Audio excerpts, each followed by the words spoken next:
And we're live. Welcome, ladies and gentlemen, to Greene County Tech, Arkansas. We'd like to apologize. We understand that the pregame broadcast had some technical difficulties here early on, but we're live with you here at Greene County Tech. It's a beautiful evening for football. Alan, how excited are you to finally get this ball rolling? Man, a lot of work in progress just to get to this point. A lot of struggles just today. Yeah. You know, getting up here and getting things set up. Greene County Tech's got a beautiful field here. Maybe not the best press box, but, you know, it is what it is, and they got us a spot. They was very accommodating to let us have and let us use everything that was available. So thank them for being such a great host. Oh, yeah, it's been a great evening. So far, once again, the weather's perfect up here, and it's a nice night to have an outdoor press box, isn't it? It is. Up here on the top, we get the sun setting.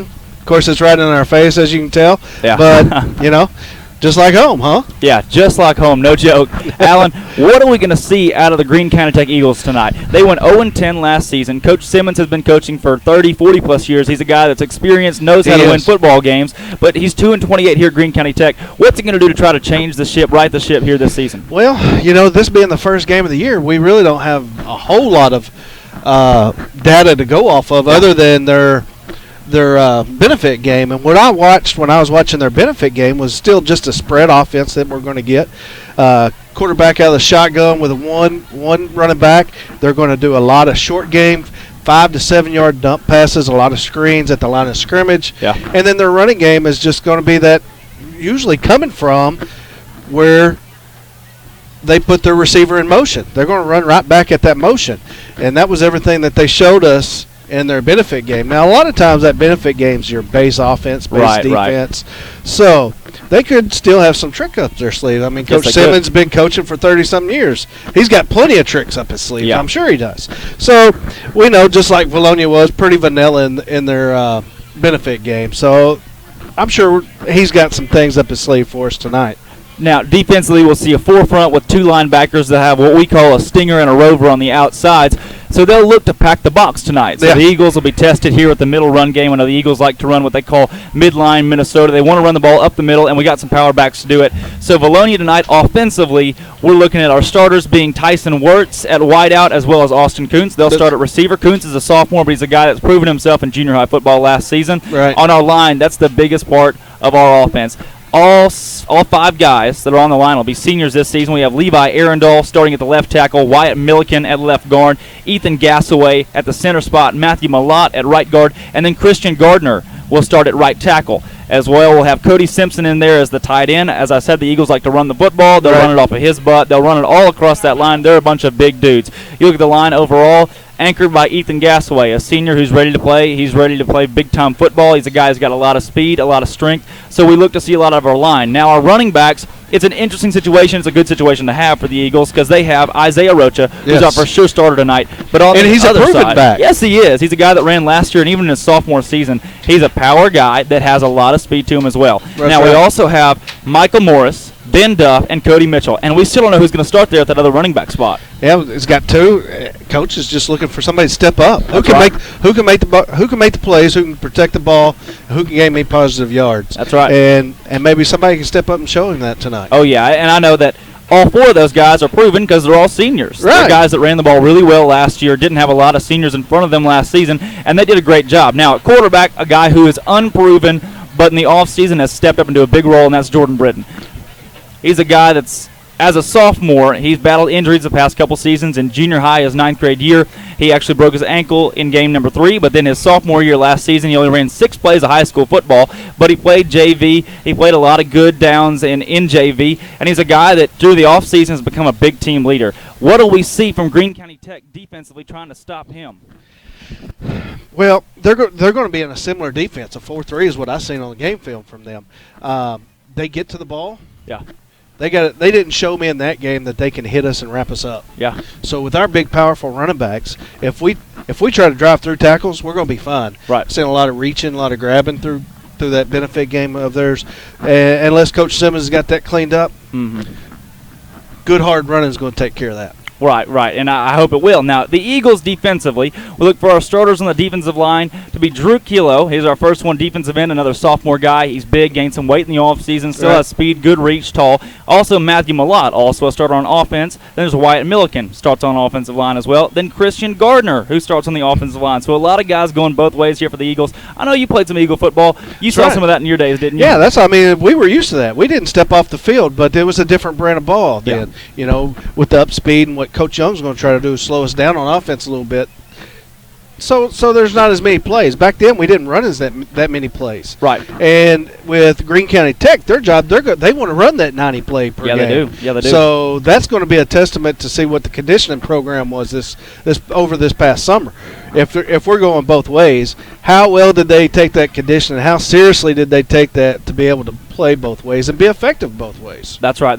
Now, guys, what we want to do here real quick, we've talked about the Eagles defensively, both the Eagles defensively and offensively. That's right. Another thing we want to look at and highlight, the Eagle linebackers, Clay Kellett and Trenton Hetherington, two guys didn't get a lot of playing time on defense last year that are stepping into big positions. You have Tristan Milligan and Todd Gibson. They're out there at the Stinger and Rover positions. Now, the Eagles are look to run a 4-2 tonight, right, with their Stinger and Rover backers being there to mimic a 4-4 defense. It's kind of a hybrid defense that Coach Stout has implemented. Now, the big guys that I'm looking for, we've had an unproven secondary this offseason, and a secondary that's had a lot of weak spots the past few seasons. But this year with Zeke Bell, Cody Mitchell, and Colton Bolin, they're three guys with a lot of experience, a lot of speed, and guys that are smart football players. And that's what it takes to be back there. Understanding the down and distance, understanding the time point in the game to take the chances, understanding game film to know what to expect. Right. Should be coming here. So that'll be another testament to how well did they game prep. Right. Now, guys, I want to take a second to highlight something big that the Eagles have done this season. The Vilonia Eagle Football Foundation actually spent over $11,000 purchasing the newest member of our Eagle football team. That's right. And it's one of the coolest things that I think I've seen. We'll look over here, see if they pull the picture up. There it is. There it is. Can we get it on screen? Let's see if we can get it on screen here. It's the new Vilonia Eagle Tunnel, actually, and it's pretty exciting to have. We're glad to have it over here, and it's one of those things that's going to really benefit the team and benefit the town. Just getting to see them run out of that, it's something that brings a lot of pride into this program. Right. So plugging that, anytime you can help the Football Foundation raise money, anything like that, they're trying to spend their money that they make on these kids in our program to make it better. So anytime you get a chance to help the foundation out, please do. And if you'd like to get involved, contact one of the members, and we can certainly help you how to get involved with the Vilonia Eagle Football Foundation. Most certainly. Now, something new. I don't think we were able to get that picture up there. I apologize for that. That's something we'll work out here very soon. But another thing we wanted to do is highlight two seniors as our seniors of the week. Now, our first two seniors of the week, we'd like to apologize. We do not have pictures of the seniors. We had technical difficulties once again trying to get the ball game set up and ready to go for our pregame show. But our seniors of the week, the first two are Colton Bolin and Levi Arundel. Now, Bolin's one of those guys that will start in the secondary. Levi Arundel will start on the offensive line. We'll start off with Levi Arundel, who comes in at 6'5", 250 pounds. He's a hoss, isn't he? He is a hoss, and his whole family is a hoss. Levi played football since the 5th grade. He moved to Vilonia from conference rival Alma just before his 3rd grade season. His brother Seth actually is a junior lineman for the Eagles. He enjoys playing football, he said, and he enjoys the physical contact of football. We asked him what his favorite part of the game was. He said being aggressive. He's a guy that likes to get out there and likes to channel his emotions through football, and he does a good job of doing it. He started a little bit last season, got some playing time last year, and he's a big dude. Now, I asked him, I said, Levi, what's your favorite, I said, funniest, best, most fun moment of football in your entire career? And it was actually a pretty good story. He said last year at Farmington, they were playing ball. It was towards the end of the first quarter, and the linemen thought it was a run play. Actually, they thought it was they thought Luke Gordon had let go of the ball. Former quarterback Luke Gordon. They thought he'd let go of the ball, so they were all running downfield. Turns out he's just now throwing it. Well, he completed a pass to Wade Irwin, and Wade Irwin had 4 linemen right behind him. And he said they were running downfield in stride with him, just begging him to pitch that ball back and let the linemen have a chance to run the ball downfield. Thankfully, Wade did not comply with that. He did not. He didn't pass the ball back to him. But Levi actually, he got a little serious later on when I was interviewing him and asked him questions. He said that he plays football for his father. His father passed away shortly after the tornado took their home away from them back in 2014, I think it was, maybe in 2011. But that one, such a big moment in his life, and a big turning point was him being able to channel that and channel his emotions through that into football. And so he plays football in honor of his father and for his family. I know his family's here tonight. We see him over there on the away side. A lot of Eagle fans showing up already, but he's a great guy. I know. I go to church with him. He's just a big, good dude. What's his plans after high school? After high school, what he wants to do is be a doctor, actually. Wow. So he's got a lot of big high plans. aspirations. High aspirations. His dad was a doctor, so he wants to follow in the footsteps there and wants to go all out. Now, where's he going to attend school? I didn't ask him that. I didn't. That's a great question. I know, I'm sorry. I didn't mean to bust. I probably should have asked him that. No, we'll move on now to, actually, the last thing he did say to me was the biggest influence in his life in football was Coach Cron. He said the teaching and all the things he's done for them, him moving up to the high school staff last season has been a big deal, and Levi has really enjoyed getting to work with him and be around him and everything that he's been able to do. Now we move on to Colton Bolin. He's not as big as Levi. No. Being a corner, being a free safety. He's 5'11", 155 pounds. Colton has played football since the 3rd grade. He's a hometown boy. Lived in Vilonia all of his life. We got to love those. Colton has 2 siblings, both of his sisters, Kinley, who plays softball for Vilonia High School, and Caitlin, who graduated last year. One of his favorite parts of the game, he says, is how intense the play is. He just loves being out there and being in intense moments out on the field. I asked him his favorite, funniest moment, something, he remember about football. He said in 6th grade, his team went out and won the Pee Wee Super Bowl. All right. And so he loved getting to win with all of his friends. He said that in Pee Wee they only lost, I think, 1 game. They may not have lost at all. He just said they had a lot of success in Pee Wee. He really enjoyed that. He's a guy who's really fierce and really competitive. He said that his favorite part about football is playing Greenbrier, actually, now that he's gotten to high school. He loves the rivalry action, and he loved playing against them last year. He said he's excited to avenge the loss from last season. And when I asked him who's the most influential person for you on the football field, he said Coach Stevens. Okay. He said Coach Stevens has been a big guy. He's, of course, he's our secondary coach for the high school team. He coached him in junior high as well, so he's been a big influence for him football-wise, and a guy that's done a lot, he said, for his life. And then in life in general, he said a big influence in his life was his father as well. So Colton had a lot to say, and he's a hard-nosed football player, and that's what we like to see around here. Yeah. I've got a little experience with his sister, his younger sister. I'm involved with the softball program, and like her, see a lot of those traits in him as I see in her. Right. So now I asked both players the same question. I said, how many wins do you think we'll have this season? And they both said 10.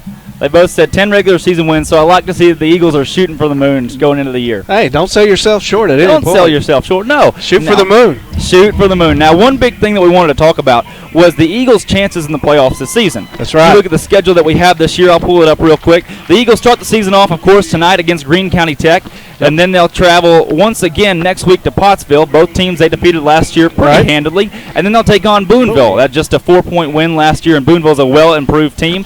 Then we'll go into conference play facing Alma, then at Maumelle, Harrison, at Farmington, Morrilton, at Clarksville, and then Greenbrier at home to round out the season. And the Greenbrier's on a Thursday night. Greenbrier is on Thursday night. Give that senior skip day on Friday. That's right. But one of the big things you look at for the Eagles is the 5A West this season is down, significantly down, because there's a few teams still trying to find themselves. Look at Maumelle, had to clean house with their coaching staff. Harrison, we're not really sure how good they'll be this season, what we'll see out of them.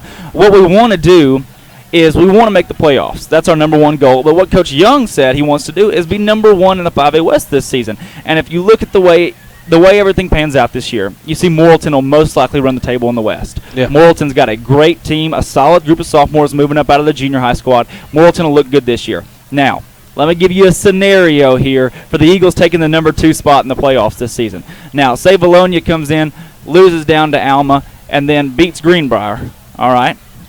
And then Greenbrier beats out Alma. You got a 3-way tie for second place. Eagles win a coin toss or some points or something, and we got a home playoff game coming this fall. And so I could definitely see that. I could definitely see the Eagles having great success this season. I'm pretty optimistic. Yeah, you can shaper it up. Deserved. I can shaper it up. That's right. A couple onside kicks and a field goal, we may win the game. Yes, that's right. No, it'll be a good season for the Eagles, this senior-led squad. I know that Coach Young is really... How many seniors do we have? We have 25 seniors this season.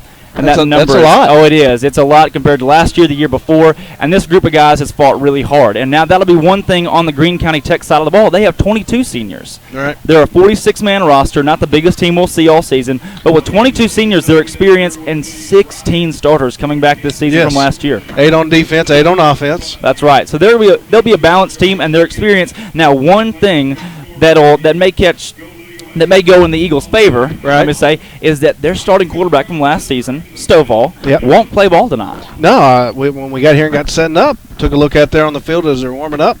He's in street clothes, so don't know what was wrong with him. I didn't see him in the benefit game at all. And, we talked about that on the ride up that we may not see him, and that was the first thing I was looking for. And their starting quarterback from last year will not play tonight. That's right. So That's right. We'll take a break here 1 second, the national anthem playing, and we'll get back to you guys here shortly.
All right, ladies and gents, we're back here. The alma mater of Greene County Tech is playing right now. We have 4 minutes until kickoff of the ball game. We look to have a big one, a good one here at Greene County Tech. The Eagles are going on here very soon. And you know what? It'd be awesome to start the season off with a win. Alan, the last thing I want to do before we go into the end of the ball game, have the coin toss, see that. I want to get your score prediction for tonight's ball game. You know, last year we won 41-14. Yes, we did. So we had a great output last year. I wouldn't expect anything less than that. Yeah. 41-14. 41-14? Yeah. Alan, that's really write optimistic. it down. You can put it. You can write it down. You guys heard it right here. Alan Wade said 41-14. You know what? I'll have to. You know what? Let's go 31-7. I like that score. 31-7. Okay. I feel like the Eagle defense will hold them to less than 14 points. I'm a little more optimistic defensively. The Eagle alma mater going on now, and we'll be here live with the coin toss here in just a second with Corey Erie and Alan Wade. I'll be back with you during halftime in the postgame show.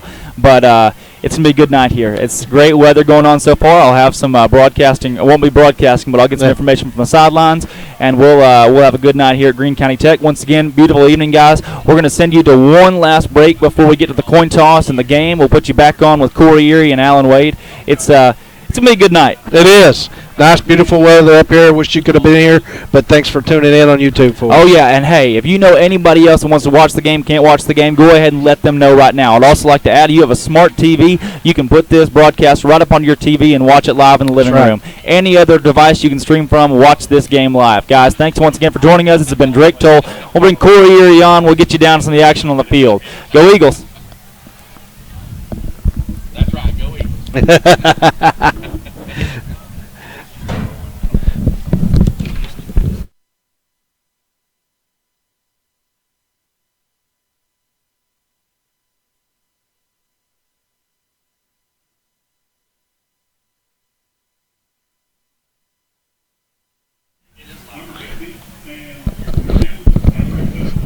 He stopped it. All right, Eagle fans, this is Corey Erie bringing you play-by-play here tonight. You can see they're getting ready for the coin toss down on the field. Apologize, didn't get in here quick enough to catch all of the captains' names for tonight's game. As the guy stated on the pregame show, a little bit of a unique setup here at Golden Eagle Stadium. So not exactly what we're used to, but we certainly appreciate the hospitality by the Greene County Tech administration and the press box organizers. Yeah, it's arriving here. If you've not ever been to Greene County's field, it's not at their nice new high school that they have across town. It's at their old high school set up over here, and we didn't know that coming into town. We had to text one of the coaches to figure out where we was coming. Yeah, that's right. We drove past the nice new setup over there where we both attended a basketball game a couple years ago, the 5A state playoffs being over there. Been to a volleyball game there in that arena that they have. Very beautiful place to attend a basketball or volleyball game, whichever happens to be going on at the time. Okay, let's see here what we've got going on with the coin toss. Greene County Tech's won the toss, and they will receive. So the Eagles will defend the south end zone to start the game here. Your Vilonia Eagles, I'm going to have to differentiate. We're going to call Greene County Tech the Golden Eagles. That's officially their mascot. They are the Golden Eagles. So if I say Eagles, I mean us. If I say Golden Eagles, I obviously mean them. If I get that mixed up, you guys are just going to have to forgive me tonight with the Eagle-on-Eagle matchup here. Starters for your Eagles tonight, since we're going to start on defense, we will start with defense. We're going to have Mitchell and Bell at the corners. Bolin will be the safety. The linebackers are going to be Milligan, Kellett, Hetherington, and Gibson. Your starting linemen are Kilo, Mallet. That's Malott. Okay. Gardner, and I cannot read that name. Alan, can you read that one? Is that a Arthur? I'm not sure. Looking for our roster right now so we can maybe get some clarification there. We'll certainly call the guys out as they come out on the field, and as they make plays, we will give them their props and their due, Here we go. That's Greene County's roster. There we go. There's the Eagle roster. I'll try to search here to see who the other starting defensive lineman will be. Offensive starters, you're going to have Wirtz and Kuntz at the wide-out positions. Arundel, Milliken, Gass, Malott, and Gardner will be your linemen. You'll have Simpson at a tight end position. Rocha will be one of the running backs. We did not get an answer from the coaches on who will start at the other running back position tonight, so we'll let you guys know who that is when they step out onto the field. And then they'll be led by junior quarterback Jordan Britton is the quarterback for the Eagles tonight. So that'll be what we have for starting lineups currently.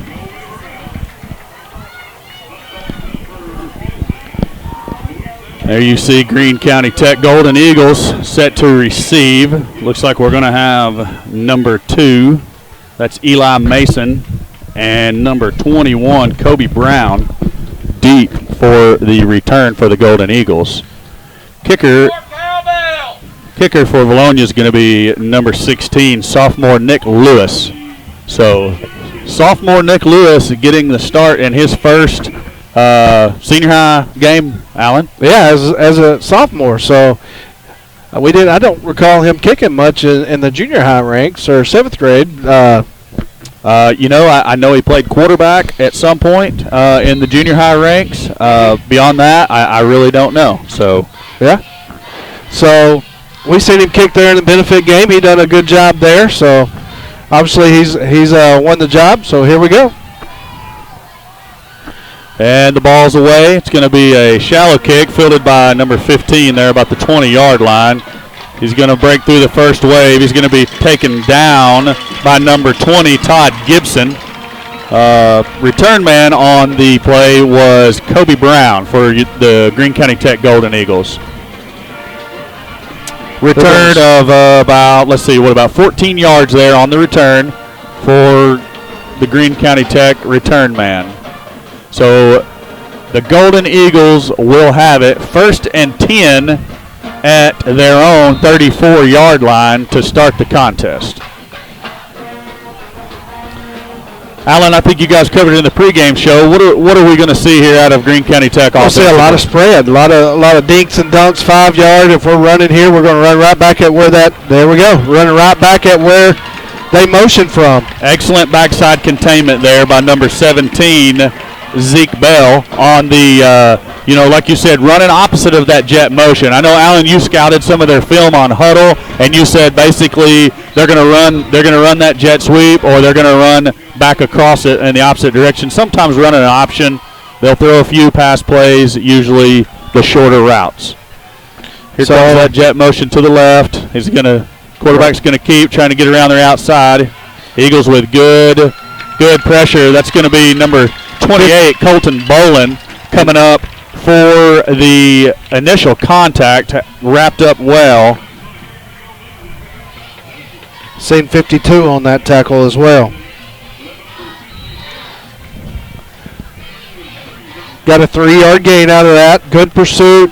Seen the Eagle defensive end fighting out, trying to keep contained. Good job by the defense. Here we go. Let's see if we can stop them on this 3rd and 4. It's going to be an option left. There's the pitch. We got defensive guys all over the ball. And Alan, much like we talked about last night during the junior high games, 5 Eagles around the ball there.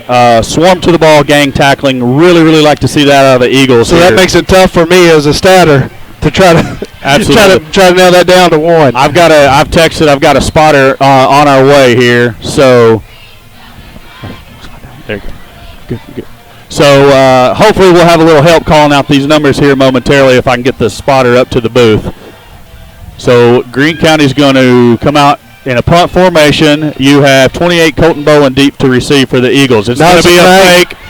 We've got defenders there. Can we make the tackle? Alan, I think he's going to have the first down there. I think he does. He made it up to the 45, and that's the 44 yard of the game. So I think we covered that just about as well. As you can. As far as I don't know if the scouting report said to expect a fake there or not. I thought we covered it pretty well. Just didn't make the tackle there. I lost you. So Greene County Tech with a first down off of the fake punt. That'll set them up 1st and 10 just inside their own 45-yard line. Gives to the back this time. He's going to be stopped short, no gain really. Let's see the tackler getting up off the pile there. 52. 52 for the Eagles is going to be Trenton Hetherington. Little gain, no gain. Good job, good pursuit by the defensive line there.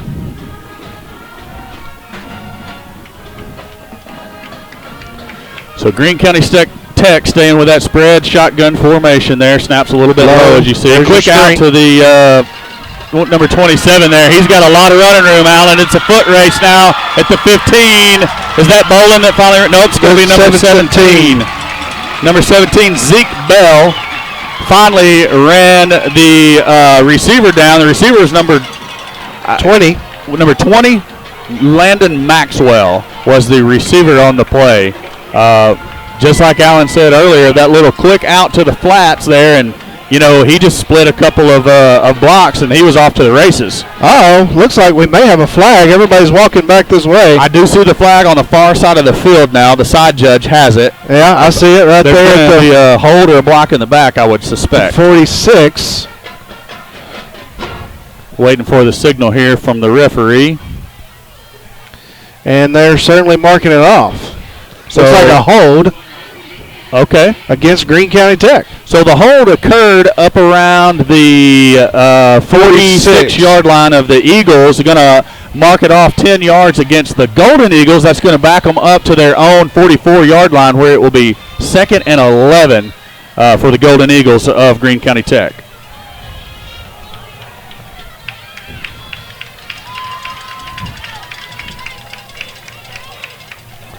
Here comes that jet motion. The give is to the man in motion. He's trying to turn the corner. Slips one tackle. That's Bolin getting a hold of him, and Bolin's going to bring him down. A flag comes in late. I'm not sure exactly what that one's going to be, Alan. I mean, the tackle was high, but it didn't look like he was inside the pads for the horse collar. No, I think he was up around the shoulders. Initial indication is going to be a face mask against the Eagles, so apparently he got a finger hung up in there. Bowen shaking his head. He says, no, I did not. Nonetheless, the referee said, yes, you did. So they're going to call it not the 15-yard variety. Only going to give them 5 yards on the mark off there. So it was going to be a first down either way. Tack 5 extra yards on for the defensive face mask. It's going to set the Golden Eagles up at the 37. Vilonia Eagle 38-yard line.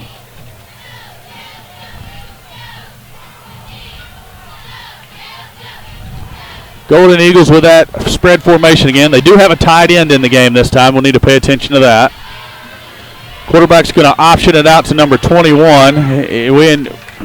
Good play by number 20 out there. That's going to be Todd Gibson taking on a blocker, fighting through the block, and making the tackle, because I thought the block was set up well. He just kept his hands away, kept the offensive player away from him, and was that when the time was right, he released and went and made the tackle. Good job, Gibson. That's going to spot the ball at the Vilonia Eagle 35-yard line. It's going to be 2nd down and 7 for Greene County Tech. Greene County's put together a pretty good drive here.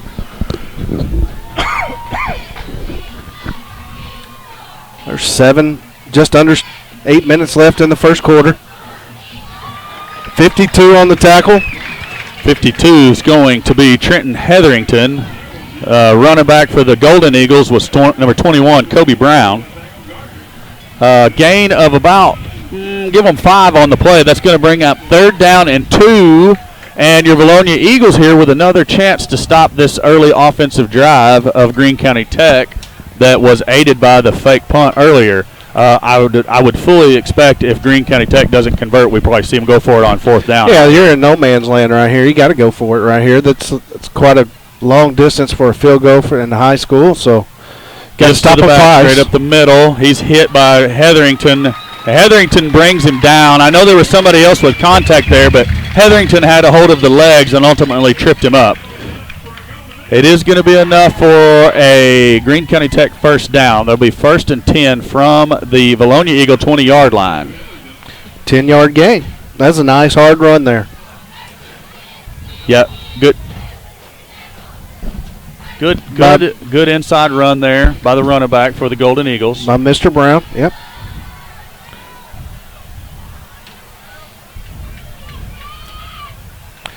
Expect to see that run. Right there it is. Right from the jet motion. Throw it back across the jet motion to Kobe Brown there. He's going to be brought down by 33 and 52. 33 for your Eagles is Devin James, and then, of course, 52, Trenton Hetherington. Allen, he seems to have He is all over the field. He is everywhere so far. Glad to have him in on a lot of tackles. Looks like it was a gain of about 2 yards. It'll be 2nd and 8 for the Golden Eagles at the Vilonia Eagle 19-yard line. Here comes that jet motion. It's going to be a fake. They're going to run back across the jet motion. Kobe Brown's got a lot of daylight. Who makes the first contact? There was another Eagle. Couldn't catch that number. Golden Eagle first down again, Allen. 1st and goal. You know, Brown's running the ball real hard. Know what's coming. And then our linebackers are making contact, but as you said, Mr. Brown is just running hard right now, running through that first point of contact. It's going to be a keep by the quarterback. There's number 2 and number 20, and they have them. There's a flag down also. 2 for the Eagles is Isaiah Rocha, and number 20 is Todd Gibson. Rocha initially applied the pressure there from from the interior of the defense, and then play was cleaned up by the other tackler. What is the flag, Allen? Did you catch what it was? It's a hold. It's going to be a hold. It's going to be a hold against Greene County Tech. Do you accept that penalty, or you let that play stand? Well, I tell you what, Allen. You know, we got a 8-yard loss right there. Yeah, that's a tough one. I mean, those guys on the other sideline get paid to make those decisions. I hate to second guess what they decided. Say. But they're going to accept the penalty, give them 1st and goal from the 21. So I'm not mad about that either. 21 yards to go in 4 plays versus 8 yards to go in 3. I mean, I probably take that penalty and back them up. Yeah. See, defense getting a little hot there. Got a little pressure on the quarterback that time. We seem to be figuring out a little bit about what they're trying to do offensively. going to be an option play out to the left side. Quarterback's going to keep. He's going to be hit by Bolin. Bolin takes him down. Number 54, Christian Gardner for your Vilonia Eagles came in and helped clean that tackle up. So he's going to gain about a yard on that run. So now, Alan, that okay, yeah. I'm sorry, gained about 8 on that. I'm looking at the wrong yard line over there. I got some guys helping me. 8-yard gain on that. So brings up 2nd and goal from the 16-yard line.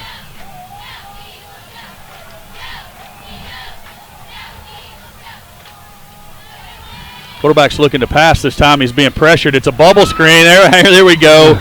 Number 50, Wyatt Milliken, paying attention in there. That back, Kobe Brown, he tried to just sneak right inside the line and sit down there, hoping all of our defensive linemen were going to get upfield. Yeah. Milliken said, "I ain't falling for that stuff." No, they didn't get him a 3-yard gain. So not a bad play, but good sniff out by Vilonia defense. So we're going to be 3rd and goal from the Vilonia Eagle 12-yard line. 4 minutes to go here in the first quarter. No score. Still having some difficulties getting an on-screen scoreboard for you guys. We do intend to have that in the future. There we go. My. Finally saw what's going on there. They said, we're not going to watch that little run back across again. Who was that tackler, Alan? 42. 42 on the big hit. Clay Kellett coming through untouched and just completely decleater is what we call that. Decleats the running back, Kobe Brown, for your Golden Eagles. So Greene County Tech going to set up for the field goal here. It's going to be, it looks like about a 32-yard field goal from where the ball is going to be placed down on the ground. 88 for the Golden Eagles is the kicker, Luca Sabata. The kick is up, and it is no good. It must have hooked just wide left. From our vantage point, I would have agreed. I thought it was through. Usually when you see those officials looking at each other as long as they did, they're going to say no good. So, Eagle defense holds here on the first drive of the series. Gave up some first downs. Greene County penetrated deep, gave up a fake punt, but ultimately, no points on the board. That's right. Good job. Bend, don't break. Absolutely. That's what you want to see. And it's early in the game. We're still trying to figure each other out. So let's see if we can put together a pretty good drive right here and see what happens. Yeah, here comes the Eagle defense. You replaced starting quarterback Luke Gordon last year with the junior Jordan Britton. Jordan Britton's played quarterback his pretty much entire football career. He knows what's going on. We've seen him in JV action. I expect him to be more than capable to run this Eagle offense. Yes. It's going to be a quick throw out to Wirtz on the right side on the slant, and that's going to go for 12 yards is what the mark is by the far line judge over there. So a good little play. Greene County Tech was looking for that inside run. Just a little quick little dump pass. Good plays. Catch them off guard. Don't let them get settled into anything. Outside linebacker saw the ball in the belly of the back, bit down on it. That let Wirtz get wide open on the slant. Now we're going to have a stoppage of play here. Good. That lets me catch up with my steps. On the Greene County Tech defense is the call. So mark off 5 yards against them, and the Eagles will take it 1st and 5 now at their own 37-yard line. So here we go. So you like the play call for the Eagles going with the pass rather than run. Everybody expects us to run it straight up the gut first play. First play of the season? Yeah. Good play call by the coaches. There's going to be option number 11 on the run. That is going to be Michael Morris. Ball squirts out. He recovered it anyway. They said he was down before the ball came out. Ultimately, he's going to end up at the 49-yard line. That's going to be good enough for an Eagle first down. That's a 12-yard pickup right there just off tackle. It looked like it was going to be the midline option there, Alan. The other back was swinging out there for the option, and Britton was reading that defensive end. Same play here coming the other way. That's going to be Morris again, and he is banging off tackles. He is shifty in the hole. You see him sidestep just a couple of defenders there just to gain that extra 4 or 5 yards there. Really made a big play out of good eyes out of number 11. The first defender had him wrapped around the waist, and he just slipped right out of it. It wasn't like the guy tried to arm tackle him. I thought he had him square, and he broke out of it. So the midline option also being effective for the Eagles here early on. This is going to be Rocha straight up the gut. looking for that first down on second. Second and 1. He give him 3 yards on that run. Well, that's good enough for a first down, and we're moving the chains. And that's what you like to see. And, moving them with a pretty rapid pace here. I mean, we're not known to be like a hurry-up offense by any means, but picking up yards in good chunks here, moving the chains. 2 minutes and 10 seconds to go here in the first quarter. Vilonia Eagles looking to put the first points on the board. 1st and 10 from the Golden Eagle 39-yard line. Look, Jordan Britton is back to throw. He's being flushed out of the pocket. And he is going to be brought down for a loss by number 18, Tanner Brady, for the Golden Eagles. That will be a 4-yard loss. He had him breaking. If he hadn't had that pressure right there, his receiver on the top side of the screen there was breaking open. He just didn't have enough time to throw it. What you would have liked to seen him to do after he would have got out of his initial pressure, just to throw it away. Absolutely. Here comes back to that little midline option. The give's going to be to first back through. Number 11. No, that's number 5 on the carry. That's Cody Mitchell. It's the first time we've got to call his name out today. You're going to see the Eagles, the Vilonia Eagles, with several backs line up in the backfield. I know they have a stable of backs over there that are more than capable of carrying the load. We see Rocha and Mitchell again lining up in the backfield. Wirtz is going to be the receiver to the near side. Twins to the top. Britton's going to keep on the option there. He's going to turn upfield and gain about 3 yards, 4 yards on that quarterback keeper run around the route side. But that will bring up 4th down and a long 5 for the Vilonia Eagles. Looks like we're going to go for it. Ball at the Golden Eagle 34.5-yard line. Late check-in on Where's the play clock? We're down to 10 seconds. We're fine. The give's going to be to Rocha, and he's trying to get up the middle, churning. Allen made the 30, but that's going to be short. He's going to be about 1.5 yards short of making the first down. Give him credit for picking up extra yardage because he was basically hit at the line of scrimmage. Yes, he was. So that was a lot on his part. So they call fraction on Vilonia. So we're about to turn it over.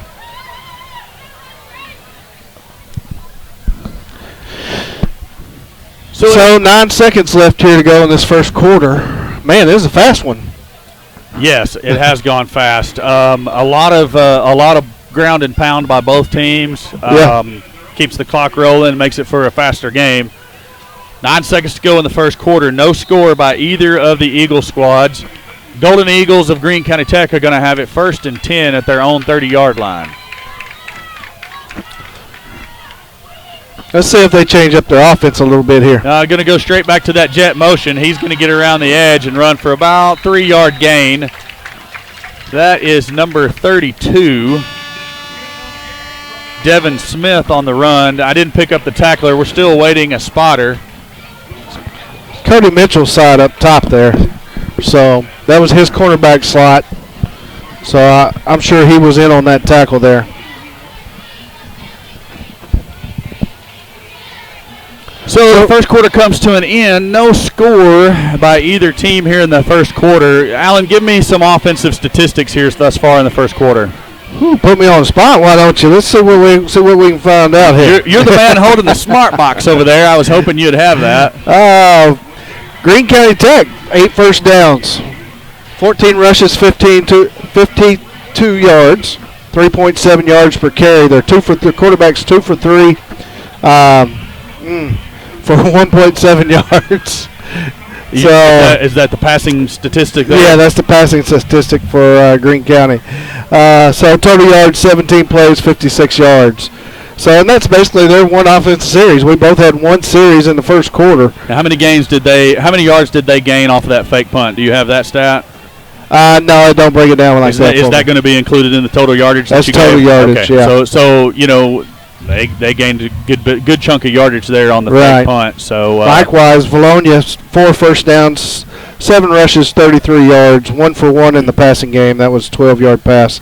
8 plays for 45 yards, 5.6 yards per play. All right. Well, here we go.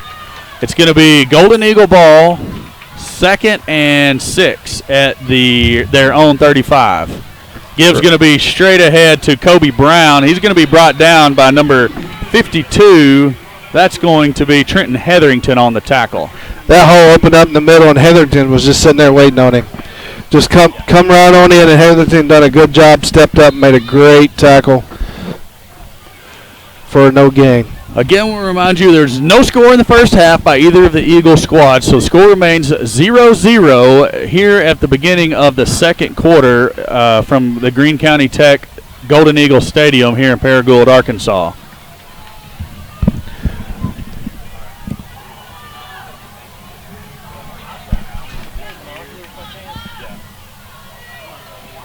Busted play, so the quarterback's going to scramble. Good job by the defense, just holding their coverage there. And the linebacker's done a good job breaking down, coming in and making the play on the scramble. All right, our new spotter has showed up here, so we may be a little bit more quick on getting some of these names and numbers called out. Alan, I heard you explaining that play there. I appreciate while I was getting our spotter set up with what he needed to go. So it's going to be 4th down for the Golden Eagles. They're looking like they're going to go for it from deep in their own territory. Well, we got a 4th and 2. They're going to be a sideline warning on the Vilonia Eagles sideline. And, Alan, I'm looking across there. All of the players well off the field. Coach is not out on the field that I saw when the whistle blew, so not really sure exactly what went on. Maybe somebody said something that shouldn't have been said over there. Maybe that's what it was. Jet motion by the Golden Eagles. He's going to let them go through, and looks like the Vilonia Eagles jumped off sides. And, you know, those are the kind of penalties we just can't have. You know, that's going to be enough to give the Golden Eagles a first down, and you hate seeing them get the first down on a. I mean, that play was obviously designed to draw us off sides. You know, the end who jumped there. You know, every time they've ran the motion, they've gone ahead and snapped the ball when the motion gets to the quarterback. He was anticipating that, trying to get there quickly to give the containment. So, just some things we got to clean up. We'll be good.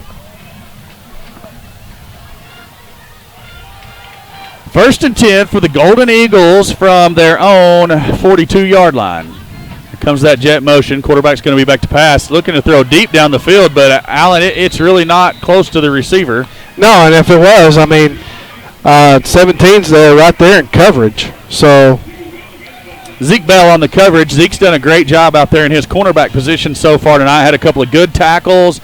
Really good coverage there. Like you say, even if that pass is closer to being on the mark, I think he has the better angle on it than the receiver does. That ball, it seemed like when it come out of the quarterback's hand there that the nose was down. I agree with that. And so, therefore, he wasn't able to get the air up under it that he needed. That's right. Alan, you know, also, I was watching the quarterback as well. It looked like his arm slot was a little bit low, so that may be his natural throwing motion. You know, maybe not. I'm not sure. Right. Here we go. Golden Eagles going to run an option. Quarterback's going to keep around the left side. It breaks the first tackle, breaks the second tackle. And there comes a flag. Ultimately going to be brought down by Zeke Bell across there from that cornerback position, but there's flags all over the field. There are flags back here at the initial point of contact, and there's flags farther up the field as well. Where'd they mark him out at the 45? Yes. Which, if it stands as a 12-yard pickup. And we'll see what the officials have to say about it.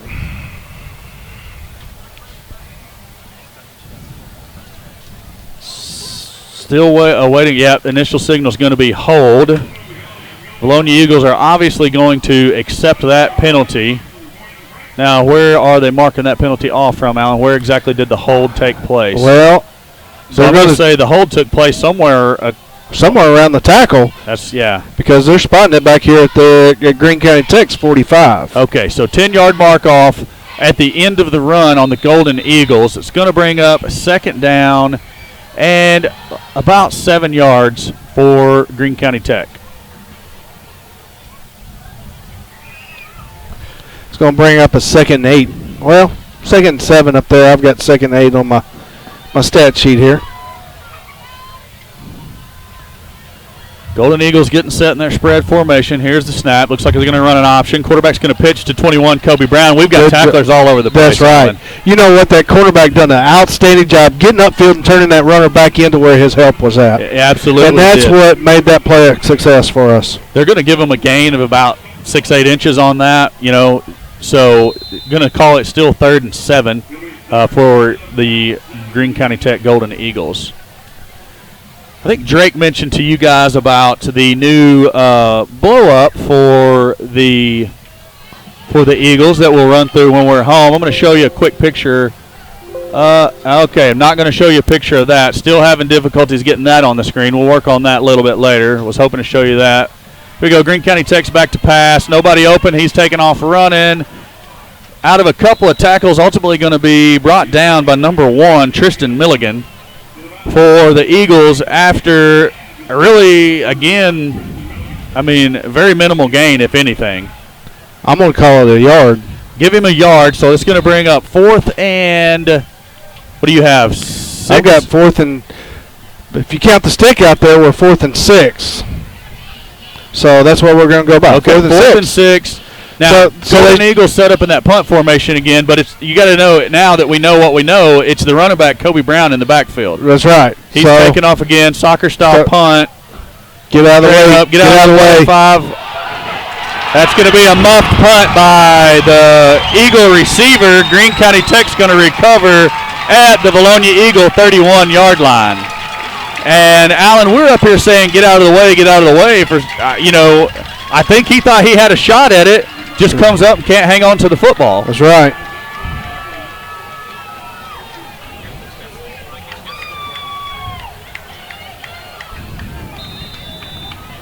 So after the muffed punt, that'll bring up 1st and 10 for the Greene County Tech Golden Eagles at the Vilonia Eagle 31-yard line.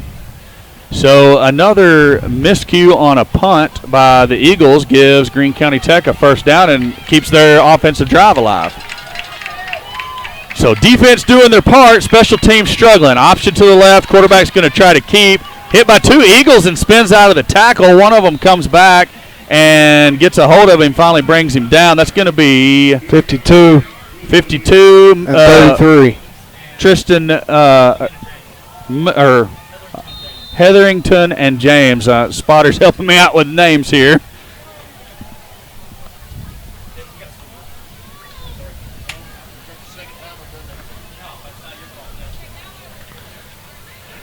So as you can see, now we got a scoreboard on the screen. Drake's so pumped about it.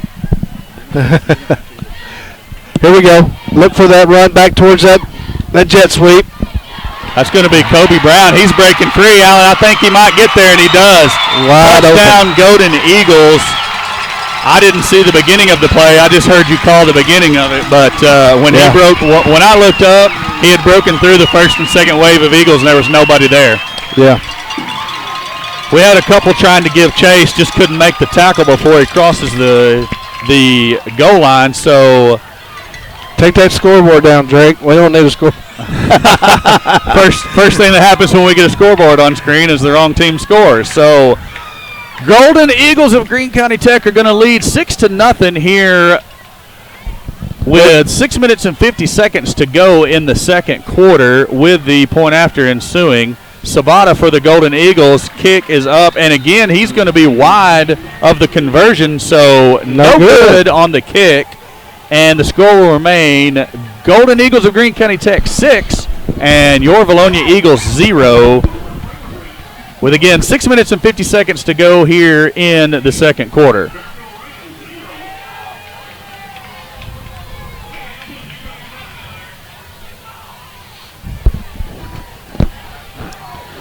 You hope to see the Vilonia Eagles come out here with a little bit of fire and a little bit of intensity. Let's move the ball straight down the field and, at least keep pace with what's going on with the other team, till we can get a couple more things figured out. We talked about last night in the junior high games.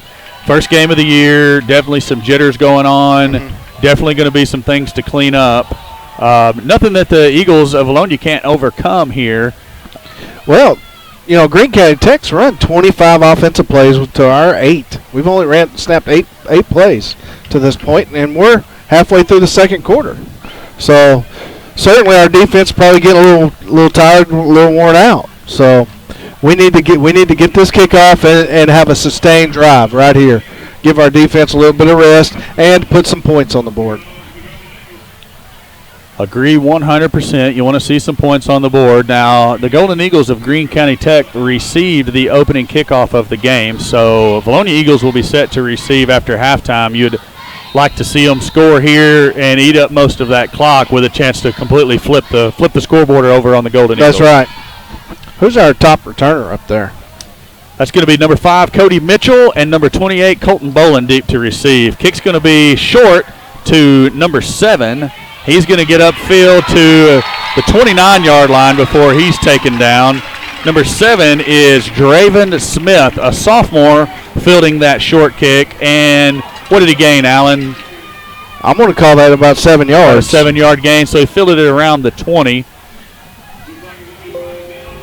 22, we'll call it.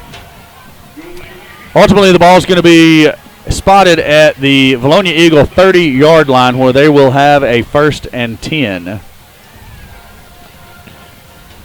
Smith is going to come out at this near side receiver position for this offensive series, this offensive play. You've got Simpson and Wirtz split out wide to the top of the screen. Britton's going to give to number 36, Ben Duff, and he's going to run for 12 yards off right tackle, Allen. We saw that play very effective in the junior high games last night. Just a simple off-tackle run, hit the hole hard, get upfield, and get what you can. In that case, Duff with the 12-yard gain on 1st down. Good run, fresh legs coming in. A lot of horses back there. Let's run them. Going to set the Vilonia Eagles up with 1st and 10 at their own 42-yard line. Britton has the ball. Give's going to be to 11 this time. That's going to be Michael Morris, and he's going to be stopped after give him 2 yards on the play. Bring up a 2nd and 8. Good hard inside run. It was. You know, I initially thought while I was looking down to get his name, and when I looked back up, it was going to be no gain, but there it is. He gets 2 yards because he got hit early. Yes. Kept the legs churning, pushed forward for a couple. Give's going to be to Morris again. He's trying to get around the outside, unable to do so as he's brought down by number 27 for the Golden Eagles, Cody Miller. We do have a Greene County Tech Golden Eagle down on the play, injured.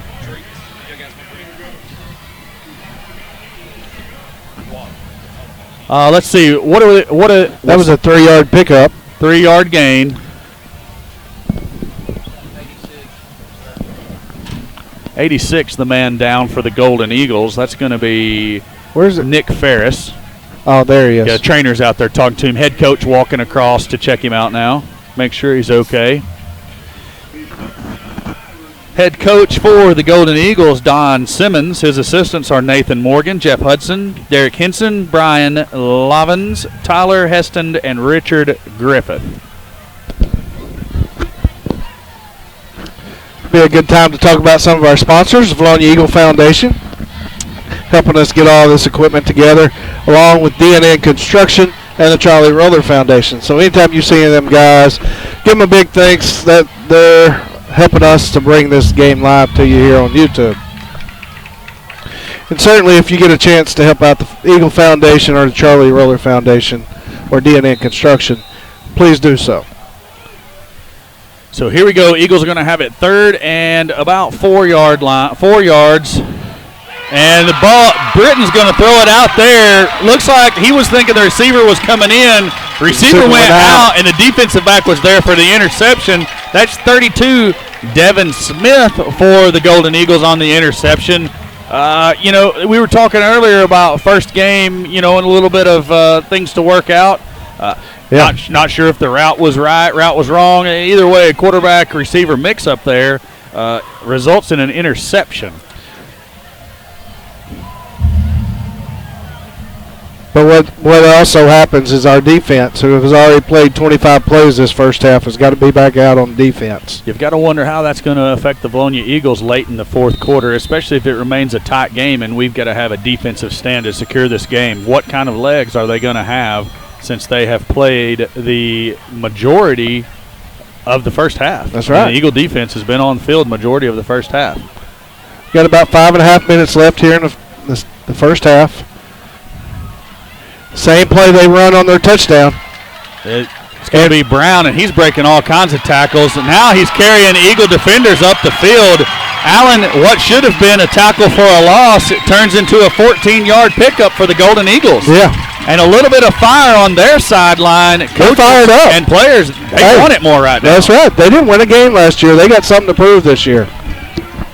Absolutely correct. 0-10 on the season last year for the Golden Eagles from Greene County Tech.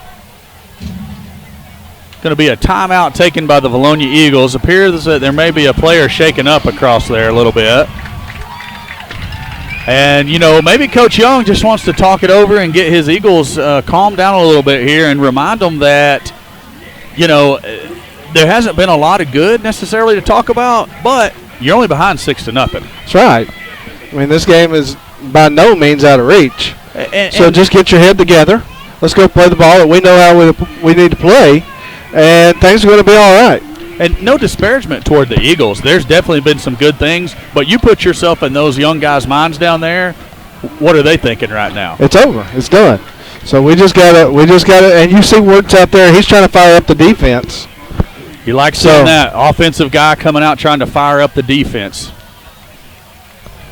So, you know, I'm sure Coach Young over there telling them, hey, guys, you are right here in this. We're behind one score. Nothing to worry about. You defensive guys have played well the whole game. Continue to do so. Maybe need to clean up a little bit of tackling issues here. Because we're getting there. We're laying the lick, but we're not wrapping up. So let's go ahead and continue on what we were doing. Get there, lay the lick. Just got to finish it up by wrapping up.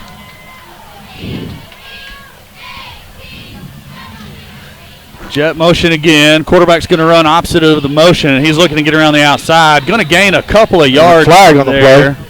Who made the initial hit there? 54 for the Eagles on the initial hit. That's going to be Christian Gardner. We'll see what the flag is. I'm going to assume in that neighborhood it's probably a hold, I'm guessing.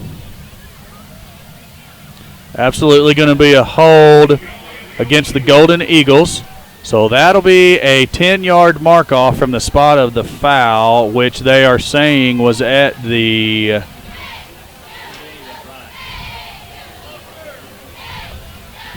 they're at the end of the run is where they have the hold. Those are weird spots for holds to happen, but that's what they're calling nonetheless. So back to Golden Eagles up to the 50, where they will have a 1st and 16.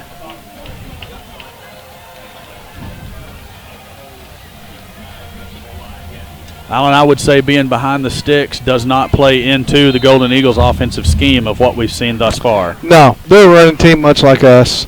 You know, they're starting quarterback from last year. He didn't graduate, Stovall. He's down there in street clothes. So obviously some kind of injury to him. I see him down there holding a clipboard. So, snaps a little bit early. Greene County Tech wasn't ready for it. I think he did fall back on the ball. Quarterback for Greene County Tech is number 2, Eli Mason. I keep just calling him the quarterback. I don't know why I haven't looked his name up until now. That's what happens when you don't get a professional broadcaster to do this. So Mason able to recover the early snap because Allen, he wasn't even looking at the center of the ball snap. It hit him in the belly button. He was looking for his motion to come through. And Mason's going to come off. He is off the field. We're going to have a different quarterback in. So we're going to have the running back, Kobe Brown, back there in the quarterback position. To jet motion, he's going to take it, run right back up the middle. Host of Eagles there. 42 in on the tackle, Clay Kellett. There's somebody else there at the bottom of the pile, Josh. If you get a number for me, I got 42. Colton Bolin also there in on that tackle. So Bolin coming up from the safety position, reading the quarterback direct run out of that'd be the Wildcat formation with your running back back there. That's kind of what they ran there. You all familiar with the Gus Malzahn Wildcat, formation. Everybody runs it nowadays. So looks like Mason checked back in there. Yes, Mason has checked back in for the Golden Eagles. And he's actually going to line up wide, so it's still going to be the Wildcat formation. No motion this time. Kobe Brown back to pass on the bubble screen, and here comes the quarterback, Mason. He's got a lot of running room coming across the formation. Mitchell's going to grab him and take him down, but Allen, he gained 16 on the play. It's going to be real close to a first down. I think he has it if we see where the line judge has it spotted over there. Can't see where he put the ball down. Is it in front of Ash? Yes, it is. Yeah, so that signal is a first down, so basically direct snap to Brown, the running back, and the quarterback, Mason, comes back across on the bubble screen, and he just kind of hid behind the line and ran through traffic. So a bit of trickeration out of the Golden Eagles here. They have definitely want to win this game, looking to go up by 2 scores here late in the second quarter. 2 minutes and 54 seconds to go. Greene County Tech leads by a score of 6-0. They're going to be 1st and 10 from the Vilonia Eagle 34-yard line. And they're getting in that area of the field where they're not going to punt, so we're going to have to stop them 4 Brown times. Still back deep. He's looking to run, but who's that with the initial hit? That's going to be Todd Gibson getting in the backfield with the initial hit. Number 33 also in there to help clean the tackle up. That's Devin James. So credit the Eagle linebacking core for reading the direct snap out of the Wildcat formation, and the back going to take off. 8 minutes left in the camera. Uh-oh. 8 minutes left on the camera. We're going to have to hurry up and get our camera plugged in here.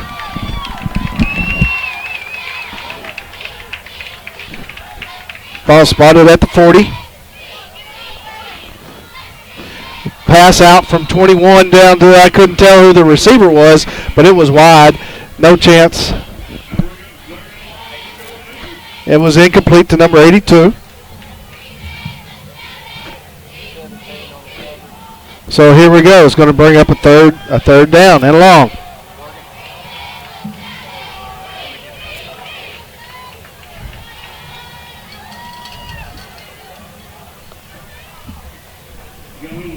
We're all right. We're okay. They don't see him on camera, too, so we don't have to talk every moment.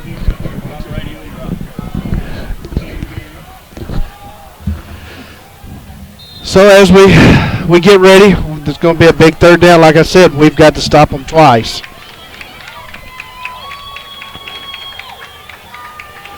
Two more times and we'll be ready to roll. 2 minutes left here in this first half. Good penetration again by the Eagles, but we can't seem to bring him down. Good job by Milligan. He finally got there and brought the quarterback down. That looked to be a design quarterback run. Looks like there's going to be a stoppage of the clock for some reason. I'm not sure. Timeout Vilonia is going to be the call. Alan, you're going to need to talk about that last play. I was over there working on the camera. Looks like I may still need to do something here. Camera's blinking at us. We're having some more of those technical difficulties. So what happened was their quarterback still is Mr. Brown. It looked just to be a design run play there, and he looked like he was coming up to the top. Eagles had great pursuit to it, and he changed direction before Milligan finally was able to bring him down.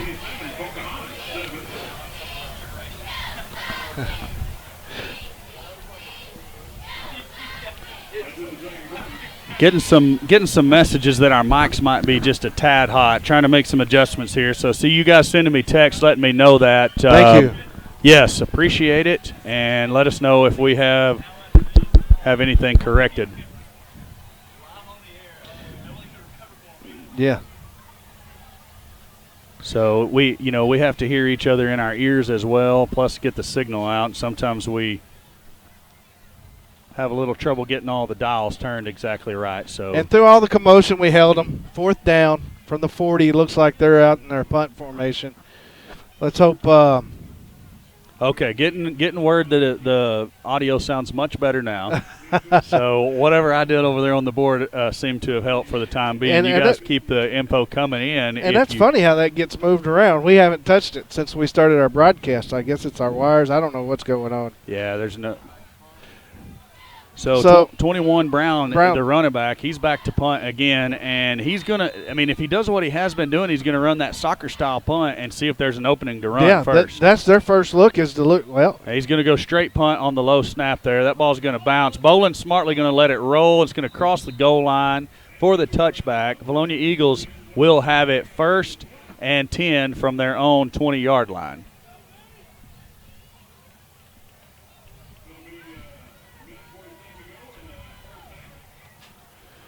So 1:47 to go until halftime. Vilonia Eagles with the ball back here on offense at their own 20-yard line. And at this point, we've run 15 offensive plays. So here we go. Let's see if we can push it in here.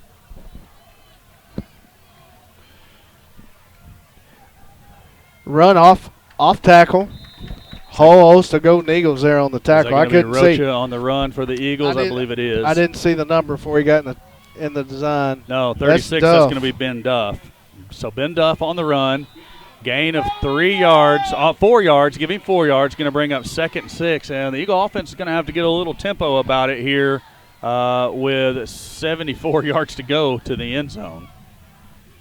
Give's going to be to Mitchell. He's got room. It's going to be a foot race, Allen. He's at the 50, the 40, that was the 30, play we needed. 20. Here comes one tackler, and touchdown, B-Town. There we go. Cody Mitchell goes in from 74 yards out on the off-tackle run, and actually he went around the end. When he turned to the end, nobody inside. No.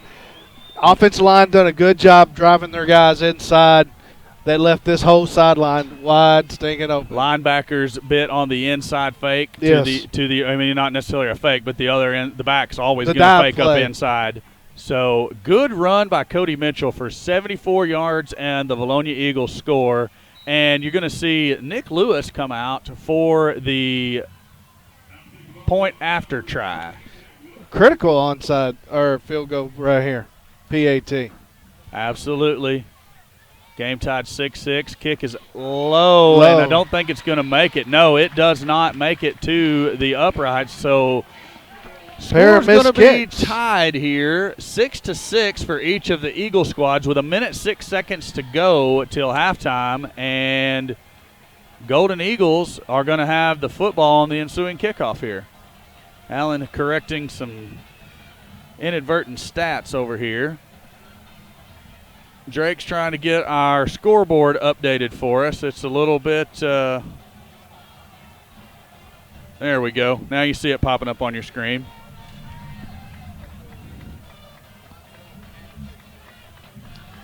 So, guys, we're having a little bit of a situation with our camera over here. We're going to, at halftime, I'm going to step away from the mic, let Drake step on for the halftime show. We'll flip it over to our other forward-facing camera for the halftime show, and I'll go over and attend to our game camera so see if maybe we can maybe get some, I don't know, we've got an electrical connection problem over there. So we'll get that corrected during the half.